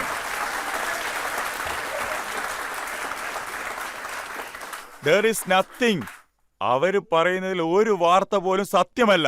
സിദ്ധുവോട് എന്താ സംസാരിച്ചേ? സിദ്ധുവിനെ സത്യം എന്താന്ന് അറിയില്ല. ശരി, പാകിസ്ഥാനിലെ ആൾക്കാരെ വിട്ടേക്ക്. ഇവിടെ പോപ്പുലറായിട്ടുള്ള ആൾക്കാരുണ്ട്. ബോളിവുഡിൽ കരീന കപൂർ. താങ്കൾ അവർക്ക് ഒന്നും അറിയില്ലെന്നാണ് പറയുന്നത്. ശരിയല്ലേ പറഞ്ഞേ? മകന് പേരിട്ടിരിക്കുകയല്ലേ തേമൂർന്ന്. നിങ്ങൾക്കറിയില്ലേ തേമൂർന്ന്? ഈ ലോകത്തുള്ള മുഴുവൻ മക്കളെ എടുത്തു വെച്ച് നോക്കിയാൽ ജീവിച്ചിരിക്കുന്നിടത്തോളം മക്കളുടെ കാര്യത്തിൽ 3% കുറച്ചിരിക്കുക. അവർ ഇന്ത്യ അറ്റാക്ക് ചെയ്യുന്നു. അതിന്റെ ഓരോരോ കോസ് എന്ന് പറയില്ലേ, മൈൻഡ് കോസ്, അത് ഹിന്ദുക്കളുടെ മണ്ടയായിട്ട് പിരമിഡ് ചെയ്തു. ഞാനൊരു ഹിന്ദു അല്ല, എനിക്ക് തന്നെ ദേഷ്യം വരുന്നു. എന്റെ നാടിനെ അപഹരിക്കുന്ന ഒരാളെ അയാളെ ശർമിള ഠാക്കൂർ എന്താ പറഞ്ഞിരിക്കുന്നോ എന്തോ എനിക്കറിയില്ല. പേരക്കുട്ടിക്ക് തൈമൂർന്ന് പേരും വെച്ചിരിക്കുന്നു. നിങ്ങൾ പറ, നിങ്ങൾ പോയി ഇസ്രയേലിൽ ഹിറ്റ്ലർ എന്നുള്ള പേര് വെക്കുവോ? വച്ചു നോക്ക്. ഇതൊക്കെ നിങ്ങൾ എങ്ങനെയാ ക്ഷമിക്കുന്നതെന്ന് എനിക്ക് മനസ്സിലാവുന്നില്ല. വേറൊരു കാര്യം പറയാം. താങ്കൾ പാകിസ്ഥാൻ ടിവിയിൽ താമൂറിനെ പറ്റി പറഞ്ഞ ഒരു കമന്റ് അത് ഞാൻ കേട്ടിരുന്നു. അതിന് അവര് പറഞ്ഞ ഉത്തരം സ്പെയിനിനെ ആക്രമിക്കുന്ന ഒരു കമാൻഡറിന്റെ പേര് താരിഖ് ബിൻ സിയാദ് ആണെന്നാണ്. അപ്പോൾ താങ്കൾ പേര് മാറ്റുമെന്ന് ചോദിക്കുന്നു. സംസ്കൃത വാക്ക് തരക്കിൽ നിന്നാണ് താരിക്ക് വന്നത്. ഇത് നിങ്ങൾക്ക് ഇവിടെ നോക്ക്. സ്റ്റാർ, സിതാര, താര, താരിഖ്, ഇതെല്ലാം സംസ്കൃതത്തിന്റെ വേർഷനാണ് ഓഫ് ദി വേർഡ് തരക്. ഇത് ഏർലി മോർണിംഗ് സ്റ്റാർസിന്റെ ലീഡറാണെന്ന് പറയും. ഒരു പക്ഷേ ഇന്ത്യയിൽ ജീവിക്കുന്ന ഹിന്ദുക്കൾക്ക് അവരുടെ കാര്യങ്ങൾ അവർക്ക് തന്നെ അറിയില്ലെങ്കിൽ അതെന്റെ തെറ്റല്ല. ഇവിടെ ലോകത്തിന്റെ ഓൾഡസ്റ്റ് സിവിലൈസേഷൻ നിങ്ങൾ 10,000 വർഷത്തോളം ലോകത്തിന് വഴികാട്ടിക്കൊണ്ടിരിക്കുകയാണ്. നിറയെ സാഹസങ്ങൾ ചെയ്തിട്ടുണ്ട്. നിങ്ങൾ മലമുകളിൽ അമ്പലങ്ങൾ കെട്ടിയിട്ടുണ്ട്. നിങ്ങൾ എന്തിനാണ് ചുമ്മാതിരിക്കുന്നു? ഇവിടെ ആ അയോധ്യയില് ബാബറി മസ്ജിദ് കെട്ടിയിരിക്കുന്നു. ആരാ അവിടെ മസ്ജിദ് കെട്ടാൻ പറഞ്ഞേ? ഈ നാട്ടിൽ ജനിച്ചവരല്ല, വേറെ എവിടുന്നോ വന്നിരിക്കുന്നവർ. അമ്പലം പൊളിച്ചിട്ട് മസ്ജിദ് കെട്ടിയിരിക്കുന്നു. അതിനുശേഷം നാടിനെ പോലും വേർപിരിച്ചു. ഇത് നോക്ക്, ഇവിടെ എല്ലാവരും ഒരുപോലെ നിന്ന് മുസ്ലിം ഹിന്ദു 2 പേരും അതോടൊപ്പം സിഖും. ഇത് പറ്റുമെങ്കിൽ ദ എൻഡ് ഓഫ് സിവിലൈസേഷൻ. ഇന്ത്യയുണ്ടെങ്കിൽ ഈ ലോകം ഉണ്ടാകൂ. പിന്നെ ഇന്ത്യ ഇല്ലെങ്കിൽ സോവർ. നിങ്ങൾ തന്നെ നോക്കിക്കോ.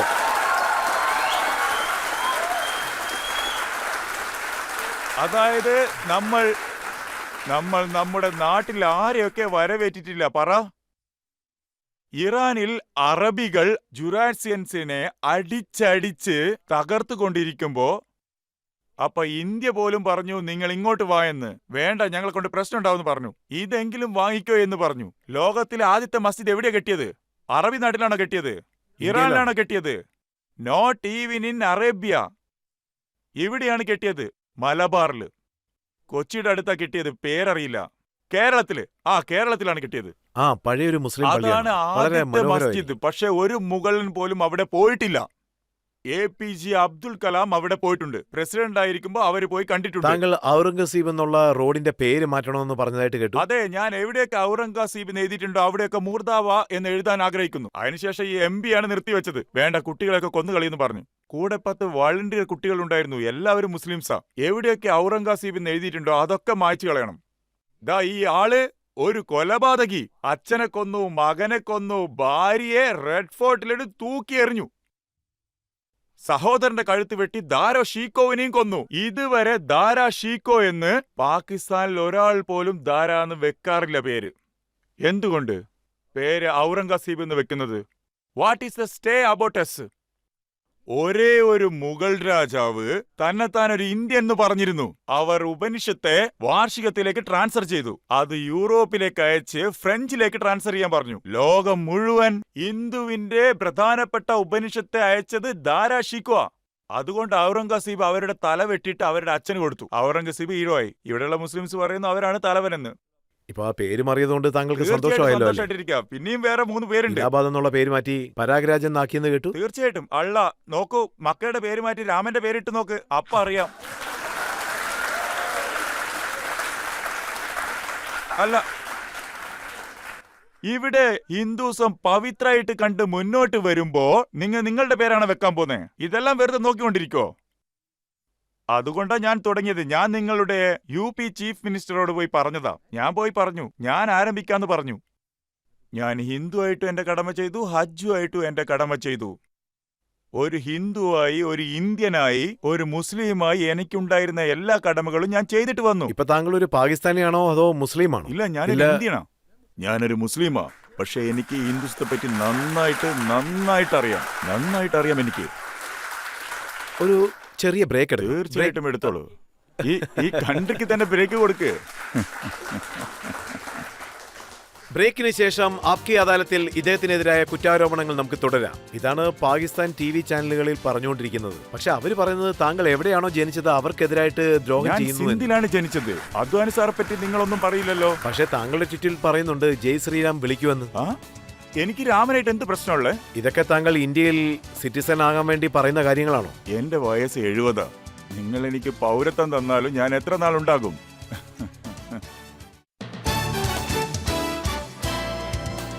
Welcome back. ആപ്കി അദാലത്തിൽ ഇന്ന് നമ്മുടെ അതിഥി എഴുത്തുകാരനും കമന്റേറ്ററുമായ താരിഖ് ഫത്തയാണ്. ആപ്കി അദാലത്തിലെ അടുത്ത കുറ്റാരോപണം. ആപ്കി അദാലത്തിൽ താരിഖ് ഫത്തയുടെ മേലുള്ള അടുത്ത കുറ്റാരോപണം ഇദ്ദേഹം തന്റെ മതത്തിനെതിരായി പ്രവർത്തിക്കുന്നു എന്നുള്ളതാണ്. ഇതാണ് പാകിസ്ഥാൻ TV ചാനലുകളിൽ പറഞ്ഞുകൊണ്ടിരിക്കുന്നത്.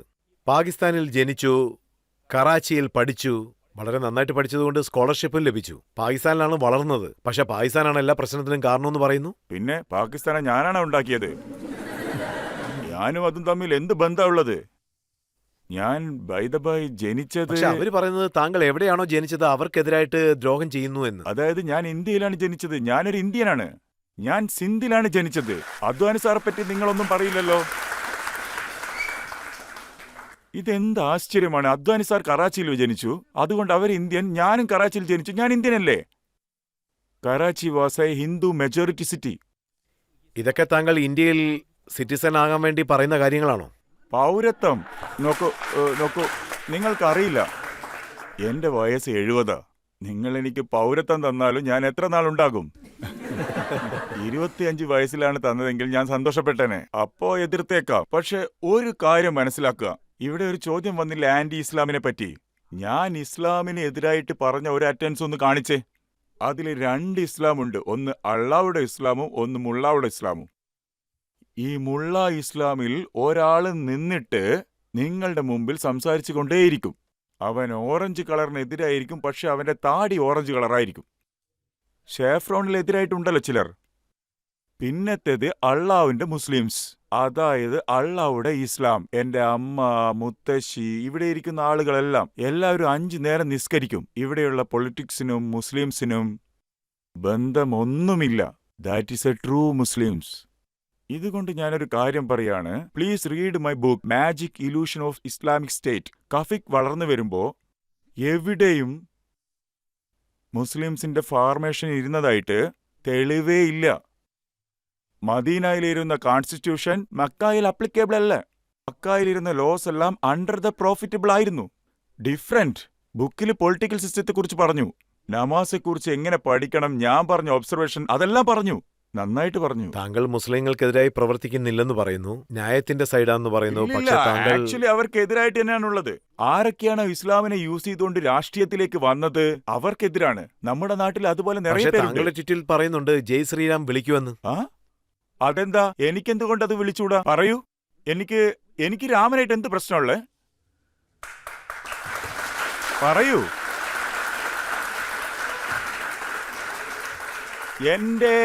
എന്റെ പ്രോഫിറ്റിന് പോലും രാജാദായത്വമായിട്ട് പ്രശ്നമില്ല. പിന്നെന്താ? ഞാൻ ഈ ഭൂമിയിലല്ലേ ജനിച്ചത്. 1840 രാജ്പുത്താനിൽ രാജസ്ഥാനിൽ നിന്നും മൈഗ്രേറ്റ് ആയിട്ട് പോയി. അപ്പൊ ഞങ്ങൾ ഹിന്ദു ആയിരുന്നു. പഞ്ചാബിൽ പോയപ്പോ മുസ്ലിമായി മാറി. ഇതിലെന്താ പ്രശ്നം? പക്ഷേ ഇവിടെയുള്ള മുസ്ലിങ്ങളും മറ്റുള്ളവരും പറയാറുള്ളത് മുസ്ലിങ്ങൾ അള്ളാഹുവിന്റെ അടുത്തല്ലാതെ മറ്റുള്ളവരുടെ മുന്നിൽ മുട്ടുകുത്തി നിൽക്കരുതെന്നാണ്. അതെ, ആരെയും വണങ്ങില്ല. ഇത് അതായത് ഒരു മതത്തിന്റെ വിശ്വാസമാണ്. ഇപ്പൊ നമ്മൾ ഏത് നാട്ടിലാണ് ഉള്ളത്? പക്ഷേ ഡൊണാൾഡ് ട്രംപിന്റെ മുമ്പിൽ പോയി കുനിഞ്ഞു നിന്ന് അവന്റെ കാലിൽ വീഴുന്നു. അവിടെ പോയി അവനോട് ദൈവമേ കാശ് തന്നാലും തക്കാളിയുടെ വില കൂടി, ഇത് ചോദിക്കുന്നതിൽ നിങ്ങൾക്കൊരു നാണക്കേടില്ലേ? സൗദി അറേബ്യ പോലും അവരുടെ മുമ്പിൽ കുനിഞ്ഞിരിക്കുക കണ്ടിട്ടില്ലേ? കൈ കെട്ടിക്കൊണ്ട് നിൽക്കുക. അതായത് ആർക്കും ഡിഗ്നിറ്റി ഇല്ല. ആരെ കണ്ടാലും ധർമ്മം ചോദിക്കുക. ഞാൻ നിങ്ങൾക്ക് കമ്പാരിസൺ കാണിച്ചു തരാം. നോക്കി, ഒരു സൈഡിൽ ഇന്തോനേഷ്യൻ, ഈ സൈഡില് ഡൽഹിയുടെ ബാറില് ഈസ്റ്റിൽ പോവാണെങ്കിൽ വേദിക് മുസ്ലിങ്ങളെ കാണാം. ഇതെന്റെ ടെർമിനോളജി. ഇന്തോനേഷ്യയിലെ പ്രസിഡന്റിന്റെ പേരക്കുട്ടിയുടെ പേര് നരേന്ദ്രൻ. അവരുടെ എയർലൈനിന്റെ പേര് ഗരുഡ. ഇതിലൊന്നും ആർക്കും ഒരു പ്രശ്നമില്ല. ഇവിടെ ഹിന്ദുക്കളുടെ നോട്ടിന്റെ മേലെ ഗണേശന്റെ ചിത്രം. അതിലും ആർക്കും പ്രശ്നമില്ല. പാകിസ്ഥാനികൾക്കാണ് ഇതൊക്കെ പ്രശ്നം. ഇന്ത്യയിലുള്ള മുസ്ലിങ്ങൾക്കും പിന്നെ ബംഗ്ലാദേശികൾക്കുമാണ് ഇത് പ്രശ്നം. ബംഗ്ലാദേശിൽ കുറെ പേരുണ്ട്, കേസ് നടന്നുകൊണ്ടിരിക്കുക, അത് ഇപ്പൊ കഴിയും. ഇവർക്ക് എന്താണ് പ്രശ്നം? ഇവരാരെങ്കിലും ബലോചിസ്ഥാന് സ്വാതന്ത്ര്യം കൊടുക്കണമെന്ന് പോരാടുന്നുണ്ടോ? ഡൽഹിയില് ഇന്ത്യൻ മുസ്ലിംസ് പോരടിക്കുന്നുണ്ടോ? പാലസ്തീന് വേണ്ടി എന്തിനാ പോരാടുന്നേ? അവർക്ക് വേണ്ടിയിട്ടാണോ? എന്തിനെന്നാൽ അത് ഇംഗ്ലീഷാണല്ലോ. കുർദൂർക്കുള്ള മേലെ ICISനെ ആരാണോ തകർത്തത് അവരെ തുർക്കി നാശം ചെയ്തുകൊണ്ടിരിക്കുക, അവരെ സോൾട്ടർ ചെയ്തുകൊണ്ടിരിക്കുക തുർക്കി. ഇപ്പൊ എല്ലാ വീട്ടിലും തുർക്കിയുടെ ഷോ കണ്ടുകൊണ്ടിരിക്കുക. ഋതുകാൽ എന്ന് പറഞ്ഞെന്തോ ഷോ. അതെ, 880 എപ്പിസോഡ്. ഇതിന്റെ തുടക്കത്തിൽ ഞാൻ എല്ലാ ലോകത്തിലും വരണം എന്ന് അവസാനം വരാതാ പറയുന്നേ.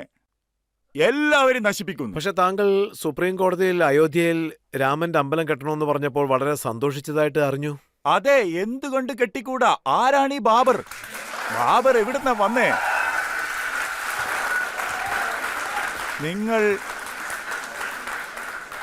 നിങ്ങൾ അവരുടെ പുസ്തകങ്ങൾ വായിച്ചിട്ടുണ്ടെങ്കിൽ, ഈ തേമുറി ബാബറുടെ പുസ്തകങ്ങൾ പഠിച്ചിട്ടുണ്ടെങ്കിൽ അവർ ഇന്ത്യൻ ജനങ്ങളെ കുപ്പത്തൊട്ടി പോലെ കണ്ടേനെ.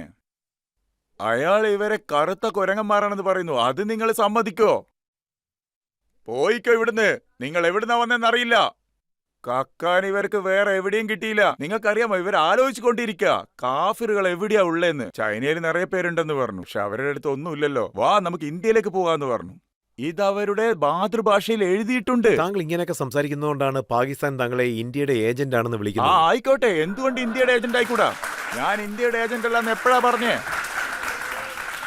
ഇവിടെയുള്ള ഓരോരു മനുഷ്യനും ഇന്ത്യയുടെ ഏജന്റ് ആയിരിക്കണം. ഇത് നമ്മുടെ നാടല്ലേ, 10,000 വർഷങ്ങൾ പഴക്കമുള്ള നാട്. അവരെന്തെങ്കിലും ന്യായം പറയട്ടെ, ഞാൻ ഇതൊക്കെ നിർത്തിയേക്കാം. ഈ പാകിസ്ഥാനികളാണ് ഇവിടെ എല്ലാം. ചിലർ താങ്കളോട് ചോദ്യം ചോദിക്കാൻ ആഗ്രഹിക്കുന്നുണ്ട്. പറയൂ. സർ, എനിക്ക് താങ്കളോടുള്ള ചോദ്യം ഇതാണ്. താങ്കൾക്ക് എന്തായാലും നിഷേധിക്കാൻ പറ്റില്ലല്ലോ, താങ്കൾ ജനിച്ചതും വളർന്നതും പാകിസ്ഥാനിലല്ലേ.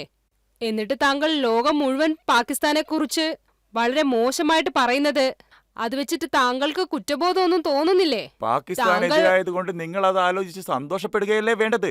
നിങ്ങൾ ഇന്ത്യക്കാരിയായിട്ട് നിങ്ങൾക്ക് എന്താ പ്രശ്നമുള്ളത്? താങ്കൾക്കൊരു കുറ്റബോധം ഇല്ലേന്നാ?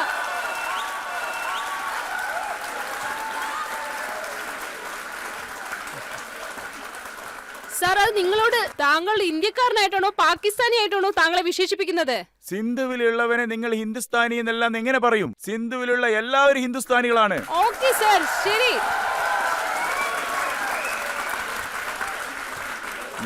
ഞാൻ നിങ്ങൾക്കൊരു സജഷൻ തരാം. നിങ്ങൾ അദ്വാനി സാറിന്റെ അടുത്തേക്ക് പോ, എന്നിട്ട് ഇന്ത്യൻ എല്ലാം അവരോട് പോയി പറഞ്ഞു നോക്ക്. അതിന് ശേഷം എന്താ നടക്കുന്നതെന്ന് നോക്കിയോ.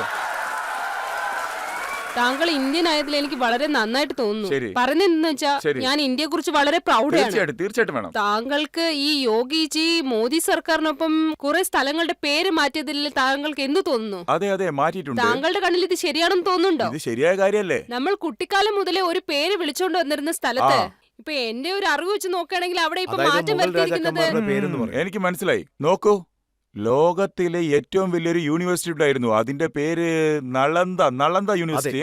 അതെ, നളന്ദ. അതാരാ തകർത്തത്? നിൽജി അല്ലേ? നിൽജി എന്നുള്ള ഒരാൾ വന്നിരുന്നു. നിങ്ങൾ എന്താ ചെയ്തേ? റെയിൽവേ സ്റ്റേഷന്റെ പേരുണ്ടായിരുന്നില്ലേ? ദിൽജി. ഞാൻ ശരിയല്ലേ പറഞ്ഞത്? ഇവിടെ 1000 വർഷങ്ങളോളം നമ്മളെ നാട്ടിൽ മുസ്ലിങ്ങൾ ഭരണം നടത്തിയിരുന്നു. അവരുടെ പേര് വെച്ചുകൊണ്ട് തന്നെ ഹിന്ദുക്കളുടെ വളരെ പവിത്രമായ സ്ഥലത്തൊക്കെ അലഹാബാദ് എന്നുള്ള പേര് വെച്ചു. അപ്പോ ഹിന്ദുക്കളോടുള്ള ഈ അന്യായം നടക്കാതിരിക്കേണ്ട കടമ മുസ്ലിങ്ങൾക്കുള്ളതാണ്. ഇതുപോലെ ഒന്നും നടക്കാൻ നമ്മൾ സമ്മതിക്കരുത്. കായുടെ പേര് രാമക്ഷേത്രം എന്ന് വെക്കാനും പാടില്ല, പ്രയാഗ് രാജാവിന്റെ പേര് അലഹബാദ് എന്നും പറയാൻ പാടില്ല. നോക്കൂ, ഞാൻ ഒരു കാര്യം കൂടി പറയാം. ഇന്ന് തന്നെ ഇന്ത്യൻ മുസ്ലിങ്ങൾ ഒരു തീരുമാനം എടുത്തേ പറ്റൂ. നമ്മുടെ കുട്ടിയുടെ പേര് ഷംഷബി എന്ന് വെക്കുന്നതിന് പകരം സൂരജ് എന്ന് വെക്കണം. സൂരജിന്റെ അർത്ഥം അത് തന്നെയല്ലേ? നിങ്ങൾ പരിഷ്കൃത വാക്കുകൾ ഉപയോഗിക്കുമ്പോൾ ഇന്ത്യൻ വാക്കുകൾ എന്തുകൊണ്ട് ഉപയോഗിക്കുന്നില്ല? പിന്നെ നിങ്ങളെല്ലാം വേറൊരു കാര്യം കൂടി ചെയ്യുന്നു. എന്റെ ഒരു സഹോദരി ദുപ്പട്ട ഇടുന്നു, മറ്റൊരു സഹോദരി അറബി ഹിജ ഇടുന്നു. നിങ്ങളുടെ മുത്തശ്ശിമാരുടെ ഫോട്ടോ എടുത്ത് കാണിക്കേ. ഈ ഹിജാബ് എവിടുന്ന വന്നെന്ന് പറ. മാതൃഭാഷയിൽ അങ്ങനെ ഒരു കാര്യം പറഞ്ഞിട്ടില്ല. ഞങ്ങൾ ഇട്ടിട്ടുണ്ട് ദുപ്പട്ട. ഹിന്ദു, മുസ്ലിമാൻ, സിഖുകളും പഞ്ചാബിലും അങ്ങനെ എല്ലായിടത്തും ഉപയോഗിച്ചിട്ടുണ്ട്. ചില സമയത്ത് പർദ്ദ ഉണ്ടായിരുന്നു, ഇപ്പൊ അതും കാണുന്നില്ല. ഇത് നമ്മൾ ഷട്ടിൽ കോട്ട് പർദ്ദ എന്ന് പറയാറുണ്ട്. നമ്മുടെ സംസ്കാരത്തെ നമ്മൾ നശിപ്പിച്ചിട്ട് അറബികളുടെ സംസ്കാരം എടുത്തിട്ട് നമ്മൾ നടക്കുക. നിങ്ങൾക്കറിയാമോ, ബംഗ്ലാദേശിലേക്കുള്ള നഴ്സസിന്റെ റിക്രൂട്ട്മെന്റ് നിർത്തി. നഴ്സസിന്റെ ഇന്നലെ. എന്തെന്നാൽ ഓരോരോ വീട്ടിലും ബംഗ്ലാദേശി പെൺകുട്ടികളെ ചെയ്തുകൊണ്ടിരിക്കുക. നമ്മളിവിടെ വെറുതെ ഇരിക്കുക. നമ്മളിൽ ഏതെങ്കിലും ഒരു മുസ്ലിമാൻ സൗദി അറേബ്യ എംബസിയുടെ മുന്നിൽ പോയിട്ട് ഇത് നിർത്ത് എന്ന് പറഞ്ഞിട്ടുണ്ടോ? നിങ്ങൾ പറ. നമ്മളൊന്നും മിണ്ടാതിരിക്കുക. ഈ അറേബ്യക്കാർ സിറിയയിലുള്ള 5 ലക്ഷം മുസ്ലിങ്ങളെ മനുഷ്യത്വമില്ലാതെ കൊന്നുകളഞ്ഞു. അമേരിക്കക്കാർ വന്നു, ആ ട്രംപാണ് ചെയ്തെന്ന് പറഞ്ഞു. ഈ ലോകത്ത് ഡഫർ പോലെ ഉണ്ടായിരുന്നു. നിങ്ങൾക്കറിയോ, ബ്രിട്ടന്റെ പ്രൈം മിനിസ്റ്റർ ടർക്കിയിൽപ്പെട്ട ആളാണ്. അറിയില്ലല്ലോ നിങ്ങൾക്ക്? അതാ ഇപ്പോ പുതുതായിട്ട് വന്നില്ലേ, concern matter prime minister. Tariq sir, അവര് ചോദിച്ചത് ഒരു ചെറിയ ചോദ്യമോ. കുട്ടിക്കാലം മുതലേ കണ്ട സ്റ്റേഷന്റെ പേര് മാറ്റിയതായിട്ട് അവര് പറയുന്നു. ശരി, എന്റെ പോയിന്റ് എന്തെന്ന് വെച്ചാൽ, നിങ്ങൾ 1914 നിന്ന് 1947 വരെ നിങ്ങൾക്കറിയാവുന്ന വിഷയങ്ങളൊക്കെ കൺട്രോൾ ലിസ്റ്റ് ചെയ്തു നോക്ക്. എല്ലാം ഒന്ന് റിവേഴ്സ് ചെയ്ത് കൺട്രോൾ ലിസ്റ്റ് ചെയ്ത് ന്യൂട്രലിലേക്ക് വാ. ഒരുപക്ഷെ സത്യം എന്താണെന്ന് നിങ്ങൾക്ക് മനസ്സിലായാൽ ആ സമയം തന്നെ നിങ്ങളുടെ ജീവൻ പോവും. നിങ്ങൾക്ക് എല്ലാ കാര്യങ്ങളും മനസ്സിലാകും. ആരുടെ ഒപ്പമാണോ നമ്മൾ നടക്കുന്നത്, നമ്മൾ അവർക്ക് എതിരാളിയായി മാറും. അവര് ചോദിച്ച ചോദ്യത്തിന് മറ്റൊരു അർത്ഥം കൂടിയുണ്ട്. ഇന്ന് സ്റ്റേഷന്റെ പേര് മാറ്റുന്നു, സ്ഥലത്തിന്റെ പേര് മാറ്റുന്നു. ഞാൻ നാളെ അങ്ങനെ ഒരുപക്ഷേ പറഞ്ഞിട്ടില്ല. ആദ്യം ഏത് പേരാണുള്ളത് അത് തന്നെ വേണം. നാളെ ജനങ്ങളുടെ പേരും മാറ്റാൻ തുടങ്ങിയ ഞാനെന്താ പറഞ്ഞേ, ബാദുഷാ ജഫറിന് പകരം ബാദുഷാ വിജയ് എന്ന് വെച്ചോളൂ. വിജയിനും ജഫറിനും എന്താ വ്യത്യാസം? വിക്ടർ എന്നല്ലേ അതിന്റെ അർത്ഥം. ഇതൊന്നും മതവുമായിട്ട് ബന്ധപ്പെട്ടതല്ല. ഇപ്പൊ ഒരു അതായത് സ്റ്റേഷന്റെ എന്താന്ന് പേര് വെച്ചാൽ, അസ്രത്തിന്റെ നിസാമുദ്ദീൻ എന്നാ വെച്ചിരുന്ന. അസ്രത്തിന്റെ നിസാമുദ്ദീൻ അങ്ങനെ. അത് അപ്പൊ ശരിയാ. എന്താ അത് ചേഞ്ച് ചെയ്യണമെന്നാണോ? അവര് വളരെ നല്ല മനുഷ്യനാ. അള്ളാവിന്റെ ഇസ്ലാമിനെ ഫോളോ ചെയ്യുന്ന ആളാ. ഈ ബാബറിന്റെ ആളുകൾക്ക് എവിടുന്ന് വന്നതാ? ഔറംഗസീബിൽ നിന്നാണോ എവിടുന്നാ വന്നെന്നറിയില്ല. പറഞ്ഞു വന്നാൽ നിസാമുദ്ദീൻ നമ്മുടെ ആളാ. അസ്രത്ത് നിസാമുദ്ദീനോട് ഇവിടെ ഹിന്ദുക്കളെ കാണാൻ പറ്റും, സിഖുകളെ കാണാൻ പറ്റും, നല്ല തണുപ്പത്ത് പുറത്തിരിക്കുക കാണാൻ വേണ്ടിയിട്ട്. എന്താ ഇത്തിരി സ്നേഹം? എന്തെന്നാൽ നല്ലൊരു മനുഷ്യന്റെ ദർഗ അവിടെയുണ്ട്. ദർഗയെ തകർക്കുന്ന ഇപ്പൊ പറഞ്ഞുകൊണ്ടിരിക്കുന്നേ. അങ്ങനെ നോക്കുകയാണെങ്കിൽ നമ്മുടെ താജ്മഹലിനെ ബുൾഡോസർ വെച്ച് ഇടിച്ചു കളയണം. റസറുള്ളയുടെ സമാധിക്ക് മേലെ ആരാണോ ബുൾഡോസർ മാറ്റിയെന്ന് നിങ്ങൾക്കറിയാമോ? ബീവി ഫാത്തിമയുടെ കല്ലറ എവിടെയാന്ന് നിങ്ങൾക്കറിയാമോ? ബീവി ആയിഷയുടെ കല്ലറ എവിടെയാന്ന് അറിയോ നിങ്ങൾക്ക്? ഒരാള് ബുൾഡോസറും കൊണ്ടുവന്ന് എല്ലാം നശിപ്പിച്ചങ്ങ് കളഞ്ഞു. എല്ലാവരും വെറുതെ അങ്ങ് ഇരുന്നു. ശിവാശിവനല്ലാതെ മറ്റാർക്കും അറിയില്ലത്. നിങ്ങൾക്കറിയുന്നത് ഒരേ ഒരു കാര്യ, ഹജ്ജിന് പോകണം, കല്ലെടുത്തെറിയണം, കുത്തണം, അത്രയുള്ളൂ. CD വാങ്ങണം, TV വാങ്ങണം, പാക്ക് ചെയ്തിട്ട് നാട്ടിലേക്ക് തിരിച്ചു വരണം. ആദ്യം തന്നെ അള്ളാഹുവിന്റെ കണക്ഷൻ ഉണ്ടാവാൻ നോക്ക്. നിങ്ങൾ സൈലന്റ് ആയിട്ട് ഇരുന്ന് ധ്യാനം ചെയ്യാൻ നോക്ക്. അള്ളാഹുവിന്റെ കൃപ ഉണ്ടാകും. അത് ചെയ്യൂ, മനസ്സ് ശുദ്ധാകും. ഇപ്പോഴൊരു ചെറിയ ബ്രേക്ക് എടുക്കാം. ബ്രേക്കിന് ശേഷം ആപ്കി അദാലത്തിൽ ഇദ്ദേഹത്തിനോടുള്ള ചോദ്യങ്ങൾ തുടരുന്നതായിരിക്കും. ഏതൊരു കുട്ടിയും പൂവ് വിൽക്കുന്ന ഒരവസ്ഥയിലേക്ക് വരരുത്. ആ അവസ്ഥയിൽ നിന്ന് ഇന്ത്യ മാറണം. ഒരുപക്ഷെ ഒരു ഇന്ത്യക്കാരന് മറ്റൊരു ഇന്ത്യക്കാരൻ വില കൊടുത്തില്ലെങ്കിൽ അത് തീർച്ചയായിട്ടും വലിയൊരു പ്രശ്നമല്ലേ? ഇന്ത്യ ഇങ്ങനെ ഉണ്ടായിരിക്കണം, പക്ഷെ പാകിസ്ഥാൻ എങ്ങനെ ഉണ്ടായിരിക്കണം എന്ന് കരുതുന്നു. പാകിസ്ഥാന്റെ കാര്യത്തിൽ ഒരു തീരുമാനമാവും ഇനി 20-25 വർഷത്തിനുള്ളിൽ. അതിനപ്പുറം അത് ഉണ്ടാവില്ല. നോക്കൂ, എല്ലാവരും ഒരു ഓർമ്മയിൽ വെച്ചോ. Welcome back. ആപ്കി അദാലത്തിൽ ഇന്നത്തെ വിചാരണ തുടർന്നുകൊണ്ടിരിക്കുകയാണ്. പ്രിയപ്പെട്ട കമന്റേറ്റർ താരിഖ് ഫത്തയോടൊപ്പം ആപ്കി അദാലത്തിലെ അടുത്ത കുറ്റാരോപണം. ആപ്കി അദാലത്തിൽ താരിഖ് ഫത്തയ്ക്കെതിരായ അടുത്ത കുറ്റാരോപണം. ഇദ്ദേഹം എല്ലാവരോടും വഴക്കുണ്ടാക്കുന്നു. സത്യം പറഞ്ഞ ഇപ്പോ താങ്കളെ കാണുമ്പോ എനിക്ക് എന്റെ ഒരു സുഹൃത്തുണ്ട്, പേര് കബീർ കുമാർ വിശ്വാസം എന്നാണ്. അദ്ദേഹത്തിന്റെ ഒരു ലൈൻ ഓർമ്മ വരുന്നു. ചിലര് വട്ടാണെന്ന് കരുതും, ചിലര് ഭ്രാന്താണെന്ന് കരുതും. നിങ്ങൾ എന്ത് വേണേ വിചാരിച്ചോളൂ സർ, എനിക്കൊരു പ്രശ്നമില്ല. അതായത് ഇവിടെ നോക്ക്, അതായത് ഈ ഇന്ത്യയുടെ മോട്ടോ ഇസ്ലാമിലും ഇതേ കാര്യം തന്നെയാണ്, ഇതേ വിഷയം. അവർ പറയുന്നുണ്ടല്ലോ, ട്രൂത്ത് വിൽ ഓൾവേസ് പ്രിവിൽ. അതിന്റെ ശരിയായ പ്രൊണൗൺസ് എനിക്കറിയില്ല. സത്യം എപ്പോഴും എല്ലാത്തിലും മേലെയായിരിക്കും. ഇസ്ലാമിൽ എന്താ പറഞ്ഞെന്ന് വെച്ചാൽ, നിങ്ങളുടെ ആളുകളെ നിങ്ങൾ എതിർത്ത് നിന്നാലും ശരി, സത്യം മാത്രം സംസാരിക്കാവൂന്ന് പറഞ്ഞിട്ടുണ്ട്. ഈ 2 കാര്യമുള്ളൂ എനിക്ക്. ഇതാണ് എന്റെ മാരൽ കമ്പസ്. ഒരു മതാണ് ഒരാൾക്ക് മാറൽ കമ്പസ് ആയിട്ടിരിക്കുക. താങ്കൾക്കെതിരായിട്ട് ആക്രമണങ്ങൾ നടന്നതായിട്ട് അറിയാം, ഡൽഹിയില്, ന്യൂയോർക്കില്. അതെ, നടന്നിട്ടുണ്ട്. അവന്റെ മേൽ തന്നെ കേസ് വരാൻ പോകുന്നത്. വേറൊന്നും നടക്കില്ല. നിങ്ങൾ കണ്ടതല്ലേ, ആരും കൈവച്ചിട്ടില്ല. നിങ്ങളുടെ ഇന്ത്യൻസ് ചില ആളുകൾ എനിക്ക് സപ്പോർട്ടായിരുന്നു, അവരെല്ലാം ഓടിക്കളഞ്ഞു. അവിടെ 50-60 പാകിസ്ഥാനികൾ കട്ടകളെടുത്ത് എന്നെ ന്യൂയോർക്കിൽ എറിയാൻ വേണ്ടി വന്നു. ഞാൻ ഒറ്റക്കായിരുന്നു, വേറെ ആരും കൂടെയില്ല. അവർക്ക് എന്നെ ഒന്നും ചെയ്യാൻ പറ്റിയില്ല. ഇവിടെ രസ്തയില് ഉറുദു കോൺഫറൻസിൽ 300 പേരെന്നെ അടിക്കാൻ വന്നു. നിങ്ങൾക്കറിയാമോ അത്? ഞാൻ എന്താ തെറ്റിയതെന്ന് വെച്ചാൽ അവിടെ പുസ്തകം വാങ്ങാൻ പോയി. ജമാത്തിലുള്ള മുസ്ലിങ്ങളും എന്നെ അടിക്കാൻ വന്നു. രാത്രി മുതൽ രാവിലെ വരെ ആ ഇടത്തുനിന്ന് ഞാൻ മാറിയതേയില്ല. ഞാൻ അവിടെ തന്നെ ഇരുന്നു. അവിടെ പോലീസ് വന്നു, അവരൊക്കെ അടിച്ചു. പിന്നെ അവൻ എന്റെ അടുത്ത് വന്ന് ക്ഷമ ചോദിച്ചു. ദ പോയിന്റ് ഈസ്, നിങ്ങൾ ഒരുപക്ഷെ സത്യം പറഞ്ഞാൽ ആസ് എ മുസ്ലിം ഒരു കാര്യം നിശ്ചയം, you have to stand by. Recent ആയിട്ട് ഒരു മൗലാന താങ്കളുടെ കഴുത്ത് ആര് വെട്ടുന്നോ അവർക്ക് 10 ലക്ഷം രൂപ സമ്മാനം പ്രഖ്യാപിച്ചിരിക്കുക. സർ, ഞാൻ അവരോട് എന്താ പറയുന്നത് വെച്ചാൽ, ഒരു പക്ഷേ നിങ്ങൾ എന്നെ കൊന്നെന്ന് തന്നെ വെച്ചോ, ആ കാശെടുത്ത് നിങ്ങളുടെ മകന്റെ പേരിൽ ഇട്ടോ. എന്തിനാ ടെൻഷൻ അടിക്കുന്നേ? കൊടുക്കുന്ന പ്രശ്നത്തെക്കാൾ വാങ്ങുന്ന പ്രശ്നം വലുതല്ല. അതെങ്ങനെ കൊൽക്കത്തയിൽ ഇരിക്കുന്നവൻ ടി വിയിൽ പറയാണ് എന്റെ തല വെട്ടുന്ന്? അവനെന്താ അത്ര ധൈര്യമുണ്ടോ? അപ്പോ ഇന്ത്യയിലെ ക്രിമിനൽ പോലീസ് എന്താ ചെയ്തേ? പേടിച്ചു പോയി. അവൻ അല്ലാഹു അക്ബർ എന്ന് പറഞ്ഞാൽ മതി, അവരെല്ലാവരും പേടിച്ചു പോകുന്നു. ഇല്ലേ? ഇല്ലേ? ഞാനെന്തിനാ പേടിക്കുന്നേ? 70ാമത്തെ വയസ്സിൽ ഞാനെന്തിനാ പേടിക്കുന്നത്? 25 വയസ്സിൽ പേടിച്ചിട്ടില്ല, പിന്നെ ഇപ്പൊ എന്തിനാ പേടിക്കുന്നേ? ഞാൻ ദാവൂദ് പേടിക്കത്തേ ഇല്ല. ഇബ്രാഹിമും ഛോട്ടാ ഷക്കീലും താങ്കളെ കൊല്ലാൻ വേണ്ടി കുറെ പേരെ അയച്ചെന്ന് കേട്ടു. അവനിപ്പോ ജയിലിന്റെ ഉള്ളിൽ കമ്പി എണ്ണിക്കൊണ്ടിരിക്കുക. ഉള്ളിലിരുന്ന് ഏതെങ്കിലും കല്ലെടുത്ത് ഉടക്കായിരിക്കും. അവനെ ഒന്നും കണ്ട് ഞാൻ പേടിക്കത്തില്ല. മേലെയുള്ള ആളെ എന്നെ പ്രൊട്ടക്ട് ചെയ്തോണ്ടിരിക്കുക. മരണത്തെ ഫേസ് ചെയ്യാൻ പേടിയില്ലേ? മരണത്തെ കണ്ട് നമ്മൾ എന്തിനാണ് പേടിക്കുന്നത്? ജീവിതം എന്ന് വെച്ചാൽ എന്താ? നമ്മൾ 2 ബില്യൺ 3 ബില്യൺ വർഷങ്ങളായിട്ട് ജീവിച്ചുകൊണ്ടിരിക്കുക. നമ്മുടെ ശരീരത്തിൽ എത്രത്തോളം സോളാർ സിസ്റ്റം ഉണ്ടെന്ന് പോലും അറിയില്ല. നമ്മൾ ഏത് സോളാർ സിസ്റ്റത്തിലാണ് ഉള്ളതെന്ന് പോലും നമുക്കറിയില്ല. നമ്മുടെ ഗാലക്സി മുഴുവനായിട്ടും നോക്കുകയാണെങ്കിൽ നമ്മളൊരു ഡോട്ടാണ്. നമ്മളാണ് എല്ലാം നമ്മൾ വെറുതെ വിചാരിച്ചുകൊണ്ടിരിക്കുക. ഒന്നുമില്ല, മണ്ണിലേക്കാണ് പോകാൻ പോകുന്നത്. വന്നാൽ പോയിരിക്കും. You have to contribute something. Kindness, happiness to your fellow beings. ഇപ്പോൾ ആരെങ്കിലും നിങ്ങളോട് കൈനീട്ടി നിൽക്കുകയാണെങ്കിൽ അവർക്ക് സഹായം ചെയ്യൂ. അത് മാത്രം ചെയ്താൽ മതി. ആരോടും പക്ഷപാതം കാണിക്കരുത്. എല്ലാവർക്കും കൊടുത്തേക്ക്. എപ്പോഴും ഇതുപോലെ കേൾക്കാൻ പാടില്ല.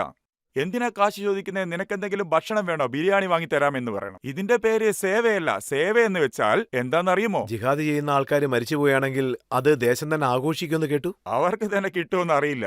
അവർക്ക് ഗേൾഫ്രണ്ടിനെ കിട്ടിയില്ല, ഞാൻ എന്ത് ചെയ്യാൻ? അവരുടെ മുഖം ശരിയില്ലല്ലോ. ആ, നിങ്ങൾ എവിടെയെങ്കിലും കണ്ടിട്ടുണ്ടോ ഏതെങ്കിലും ഒരു ജിഹാദി ഒരു ഗേൾഫ്രണ്ടിനെയും കൂട്ടി നാട് ചുറ്റുന്ന കാര്യം? എവിടെയും കാണാൻ പറ്റില്ല. കാൻ മാർക്കറ്റിലും കാണാൻ പറ്റില്ല.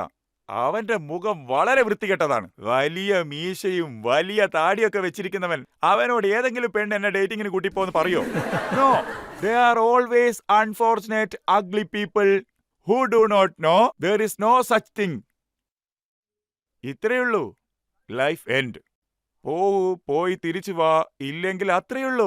ഹിന്ദുക്കൾക്ക് റിട്ടേൺ ടിക്കറ്റ് ബുക്കിംഗ് കിട്ടുന്നു, വീണ്ടും ഒരു ജീവിതം കിട്ടുന്നു എന്ന് പറയുന്നു. മുസ്ലിംസ് ആണെങ്കിൽ മരിച്ചതിന് ശേഷമാണ് ജീവിതം തുടങ്ങുന്നെന്ന് പറയുന്നു. നിങ്ങൾ നിങ്ങളെ വീട്ടിലിരിക്കൂ, ഞാൻ എന്റെ വീട്ടിലിരിക്കാം. Doesn't make a difference. ഇവിടെ നിങ്ങൾക്ക് പ്രാധാന്യം കൊടുത്തിരിക്കണം. ബുലേഷ പറഞ്ഞിട്ടുണ്ട് നിങ്ങൾ നിങ്ങളെ തന്നെ കൊന്നേക്കെന്ന്. ഞാനൊക്കെ ഇത് തന്നെയാണ് പറയുന്നത്. നിങ്ങൾ തന്നെ ഡെസ്ട്രോയ് യുവർ സെൽഫ് എന്ന് പറയുന്നു. അവരെത്രയോ നല്ല കാര്യങ്ങൾ ചെയ്തിട്ടുണ്ട്. എങ്ങനെ ചെയ്യുന്നു? ഇപ്പോ ഒക്കെ ഇന്ത്യയിൽ ഗാന്ധിജിയെ ചീത്ത വിളിക്കുന്നു. നോക്ക്, അവിടെ പോലും ഫോട്ടോ വെച്ചിട്ടുണ്ട്. എല്ലാവർക്കും അവരെ അറിയാം. പക്ഷെ എനിക്കൊരു കാര്യം പറയാനുണ്ട്. ലോകത്തിന്റെ most love person as criticism in India, but India is A democracy. താങ്കളും ശരിക്കും വഴക്ക് കേൾക്കുന്നുണ്ടല്ലോ. അല്ല, ചീത്ത വിളിക്കട്ടെ സർ, എനിക്കൊരു പ്രശ്നവുമില്ല. Point is, I am in a conscience clear. What I do it for the poor. എന്നെ എന്തിനാണ് മാർക്സിസ്റ്റ് എന്ന് പറയുന്നത് വെച്ചാൽ, ഒരുപക്ഷെ എന്റെ മുമ്പിൽ ഒരു മനുഷ്യനെ വേറൊരു മനുഷ്യൻ അപമാനിച്ചാൽ അത് കണ്ട് എനിക്ക് ഇരിക്കാൻ പറ്റില്ല. തീർച്ചയായിട്ടും വെറുതെ ഇരിക്കത്തില്ല. ഇതിനേക്കാളും വലിയൊരു പെയിൻഫുൾ ആയിട്ടുള്ള കാര്യം എനിക്കൊന്നുമില്ല. എനിക്കന്ന് ഉറങ്ങാൻ പോലും പറ്റില്ല. അന്ന് ഒരു ചെറിയ പാവപ്പെട്ട കുട്ടി പൂവിട്ടോണ്ടിരിക്കുക. ഇവൻ കാറിന്റെ കണ്ണാടി താഴ്ത്തി പോടാ എന്ന് പറഞ്ഞു. ഏതൊരു കുട്ടിയും പൂവിക്കുന്ന ഒരവസ്ഥയിലേക്ക് വരരുത്. ആ അവസ്ഥയിൽ നിന്ന് ഇന്ത്യ മാറണം. ഒരുപക്ഷെ ഒരു ഇന്ത്യക്കാരന് മറ്റൊരു ഇന്ത്യക്കാരൻ വില കൊടുത്തില്ലെങ്കിൽ അത് തീർച്ചയായിട്ടും വലിയൊരു പ്രശ്നമല്ലേ? നമ്മൾ ഏതെങ്കിലും ഇസ്രയേലിൽ നിന്ന് ഒരു ടൂറിസ്റ്റ് വന്നാൽ അവന് ഒരുപാട് ടെൻഷൻ കൊടുക്കുന്നു. ആ ടൂറിസ്റ്റിനെ കൊണ്ടുവന്ന് നിഷാമുദ്ദീന്റെ ഒപ്പം നിർത്തുന്നു. ഇതല്ലേ നടക്കുന്നത്? ഇന്ത്യ ഇങ്ങനെ ഉണ്ടായിരിക്കണം, പക്ഷെ പാകിസ്ഥാൻ എങ്ങനെ ഉണ്ടായിരിക്കണം എന്ന് കരുതുന്നു. പാകിസ്ഥാന്റെ കാര്യത്തിൽ ഒരു തീരുമാനമാവും ഇനി 20-25 വർഷത്തിനുള്ളിൽ. അതിനപ്പുറം അത് ഉണ്ടാവില്ല. നോക്കൂ, എല്ലാവരും ഓർമ്മയിൽ വെച്ചോ. അത് ഞാൻ വീണ്ടും പറയാണ്. അട്ടക്കിൽ നിന്ന് കട്ടക്ക് വരെ അല്ല ഇന്ത്യയാണ്. ഇൻഡസ്ട്രി വർക്ക് ആ സൈഡിലുള്ള അഫ്ഗാനിസ്ഥാൻ ഉൾപ്പെടെ കട്ടക്ക് ഈ സൈഡിലുള്ള ബർമ മസൂരി ഉൾപ്പെടെ ഒരിസോക്ക് ആ സൈഡിലുണ്ട്. പിന്നെ താഴെയുള്ള ബലോചിസ്ഥാന് സ്വാതന്ത്ര്യം കിട്ടിയാൽ അപ്പം മനസ്സിലാവും പാകിസ്ഥാന്റെ അവസ്ഥ. പാകിസ്ഥാനിലുള്ള സൈന്യം ബലോചിസ്ഥാനിൽ ഒരുപാട് നാശങ്ങൾ ഉണ്ടാക്കുന്നു. അവരുടെ മക്കളെ റേപ്പ് ചെയ്യുന്നു, മറ്റു കുട്ടികളെ കൊന്നുകൊണ്ടുപോയി ഹെലികോപ്റ്ററിൽ നിന്ന് വേലീസിലേക്ക് എറിയ. 1967 നിന്ന് ബലോച്ചില്ല. അവരുടെ സംസാരം എനിക്കറിയില്ല. ഞാൻ അവരുടെ പ്രശ്നത്തിൽ 1960 നിന്ന് കൂടെയുണ്ട്. എന്റെ എത്ര സ്നേഹിതന്മാർ കൊല്ലപ്പെട്ടെന്നറിയോ? എന്തിനു വേണ്ടി? ഒരു സ്വാതന്ത്ര്യം കിട്ടിയ നാടിനെ അപഹരിച്ചു കളഞ്ഞു നിങ്ങൾ. പിന്നെ ഇന്ത്യയുടെ കൊത്താകി നിങ്ങൾ നോക്കുകയാണെങ്കിൽ കോൺഗ്രസിന്റെ MP ബലോചിസ്ഥാനെ ഇന്ത്യയിൽ ചേർക്കണമെന്നും പറഞ്ഞു പോയി. അപ്പൊ അവരുടെ ആസാദ് ആളുകളൊക്കെ അതൊരുപാട് ദൂരെയാണെന്നും പറഞ്ഞ് and goes back remanded them. കറാച്ചിയിൽ നിന്ന് ധാക്കയിലേക്ക് 1 മൈൽ ദൂരമാണുള്ളത്. അവര് ബംഗാളിലാണ് ക്ലൈം ചെയ്യുന്നത്. അവരുടെ അടുത്ത് നിന്ന് ബലോചിസ്ഥാൻ 200 മൈൽ അപ്പുറത്താണ്. അവർ ഇന്ത്യയിൽ ചേരണമെന്ന് വിചാരിക്കുന്നു. പക്ഷെ നിങ്ങൾ അവരെ ചേർക്കത്തില്ല. ഗവാദീർ ഒമാനിന്റെ സുൽത്താൻ 40 ലക്ഷം ഇന്ത്യക്ക് ഓഫർ ചെയ്തു. അവരിത് എന്ത് വിലയാന്ന് പറഞ്ഞിട്ട് ഒഴിവാക്കി. ഇന്ത്യയുടെ ഈ ഇൻവോൾവ്മെന്റ് പക്ഷേ ഇല്ലെങ്കിൽ ഇപ്പോ ഇന്ത്യയുടെ അപ്രോച്ച് മാറിയിരിക്കുകയാണ്. പാകിസ്ഥാന് അവരുടെ ഭാഷയിൽ തന്നെ ഉത്തരം അതാ നൽകുകയാണ്. മോദിജി വന്നില്ലേ. നോക്കൂ, നിങ്ങൾ ഗുജറാത്തിന്റെ റെജിമെന്റിനെ പറ്റി നോക്കണ്ട. പക്ഷെ ഗുജറാത്തിന്റെ പ്രൈം മിനിസ്റ്ററുടെ പേര് എപ്പോഴും ഓർമ്മയിലുണ്ട്. ആർക്കും നടക്കാത്ത കാര്യം മോദിജി നടത്തി കാണിച്ചു. അതാണ് മെയിൻ ആയിട്ടുള്ള കാര്യം.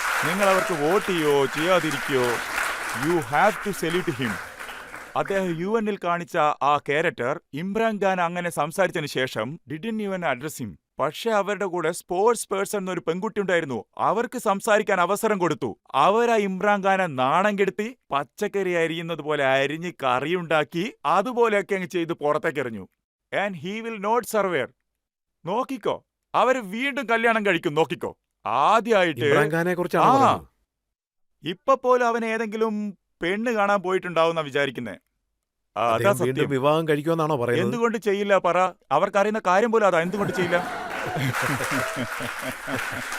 താരിഖ് സാർ താങ്കളോട് ധാരാളം അതെ. ചോദ്യങ്ങൾ ചോദിച്ചു. അതുകൊണ്ട് ഒരു ചെറിയ ബ്രേക്ക് എടുക്കാം. ബ്രേക്കിന് ശേഷം ആപ്കി അദാലത്തിൽ നമ്മുടെ ജഡ്ജിയോട് ഇന്നത്തെ വിധിന്യായം നമുക്ക് ചോദിച്ചറിയാം.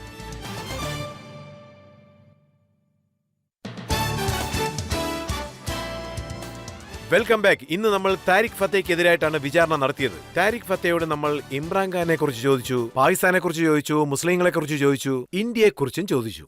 ആപ്കി അദാലത്തിലെ ഇന്നത്തെ നമ്മുടെ ജഡ്ജി പത്രപ്രവർത്തകനായ രാഹുൽ ദേവിന്റെ ജഡ്ജ്മെന്റ് കേൾക്കാനുള്ള സമയമായി.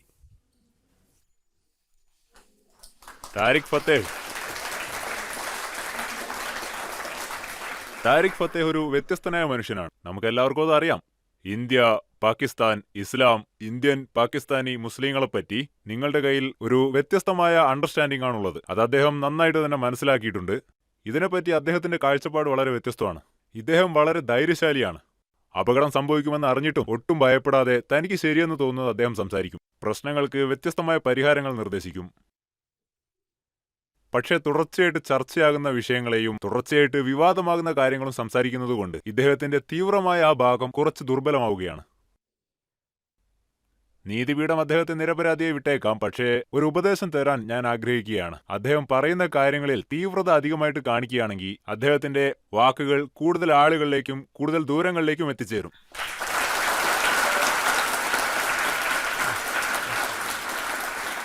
ഇതേ ധൈര്യത്തോടുകൂടി താരിഖ് ഫത്തേ അദ്ദേഹത്തിന്റെ അഭിപ്രായങ്ങൾ പറഞ്ഞുകൊണ്ടേയിരിക്കണം.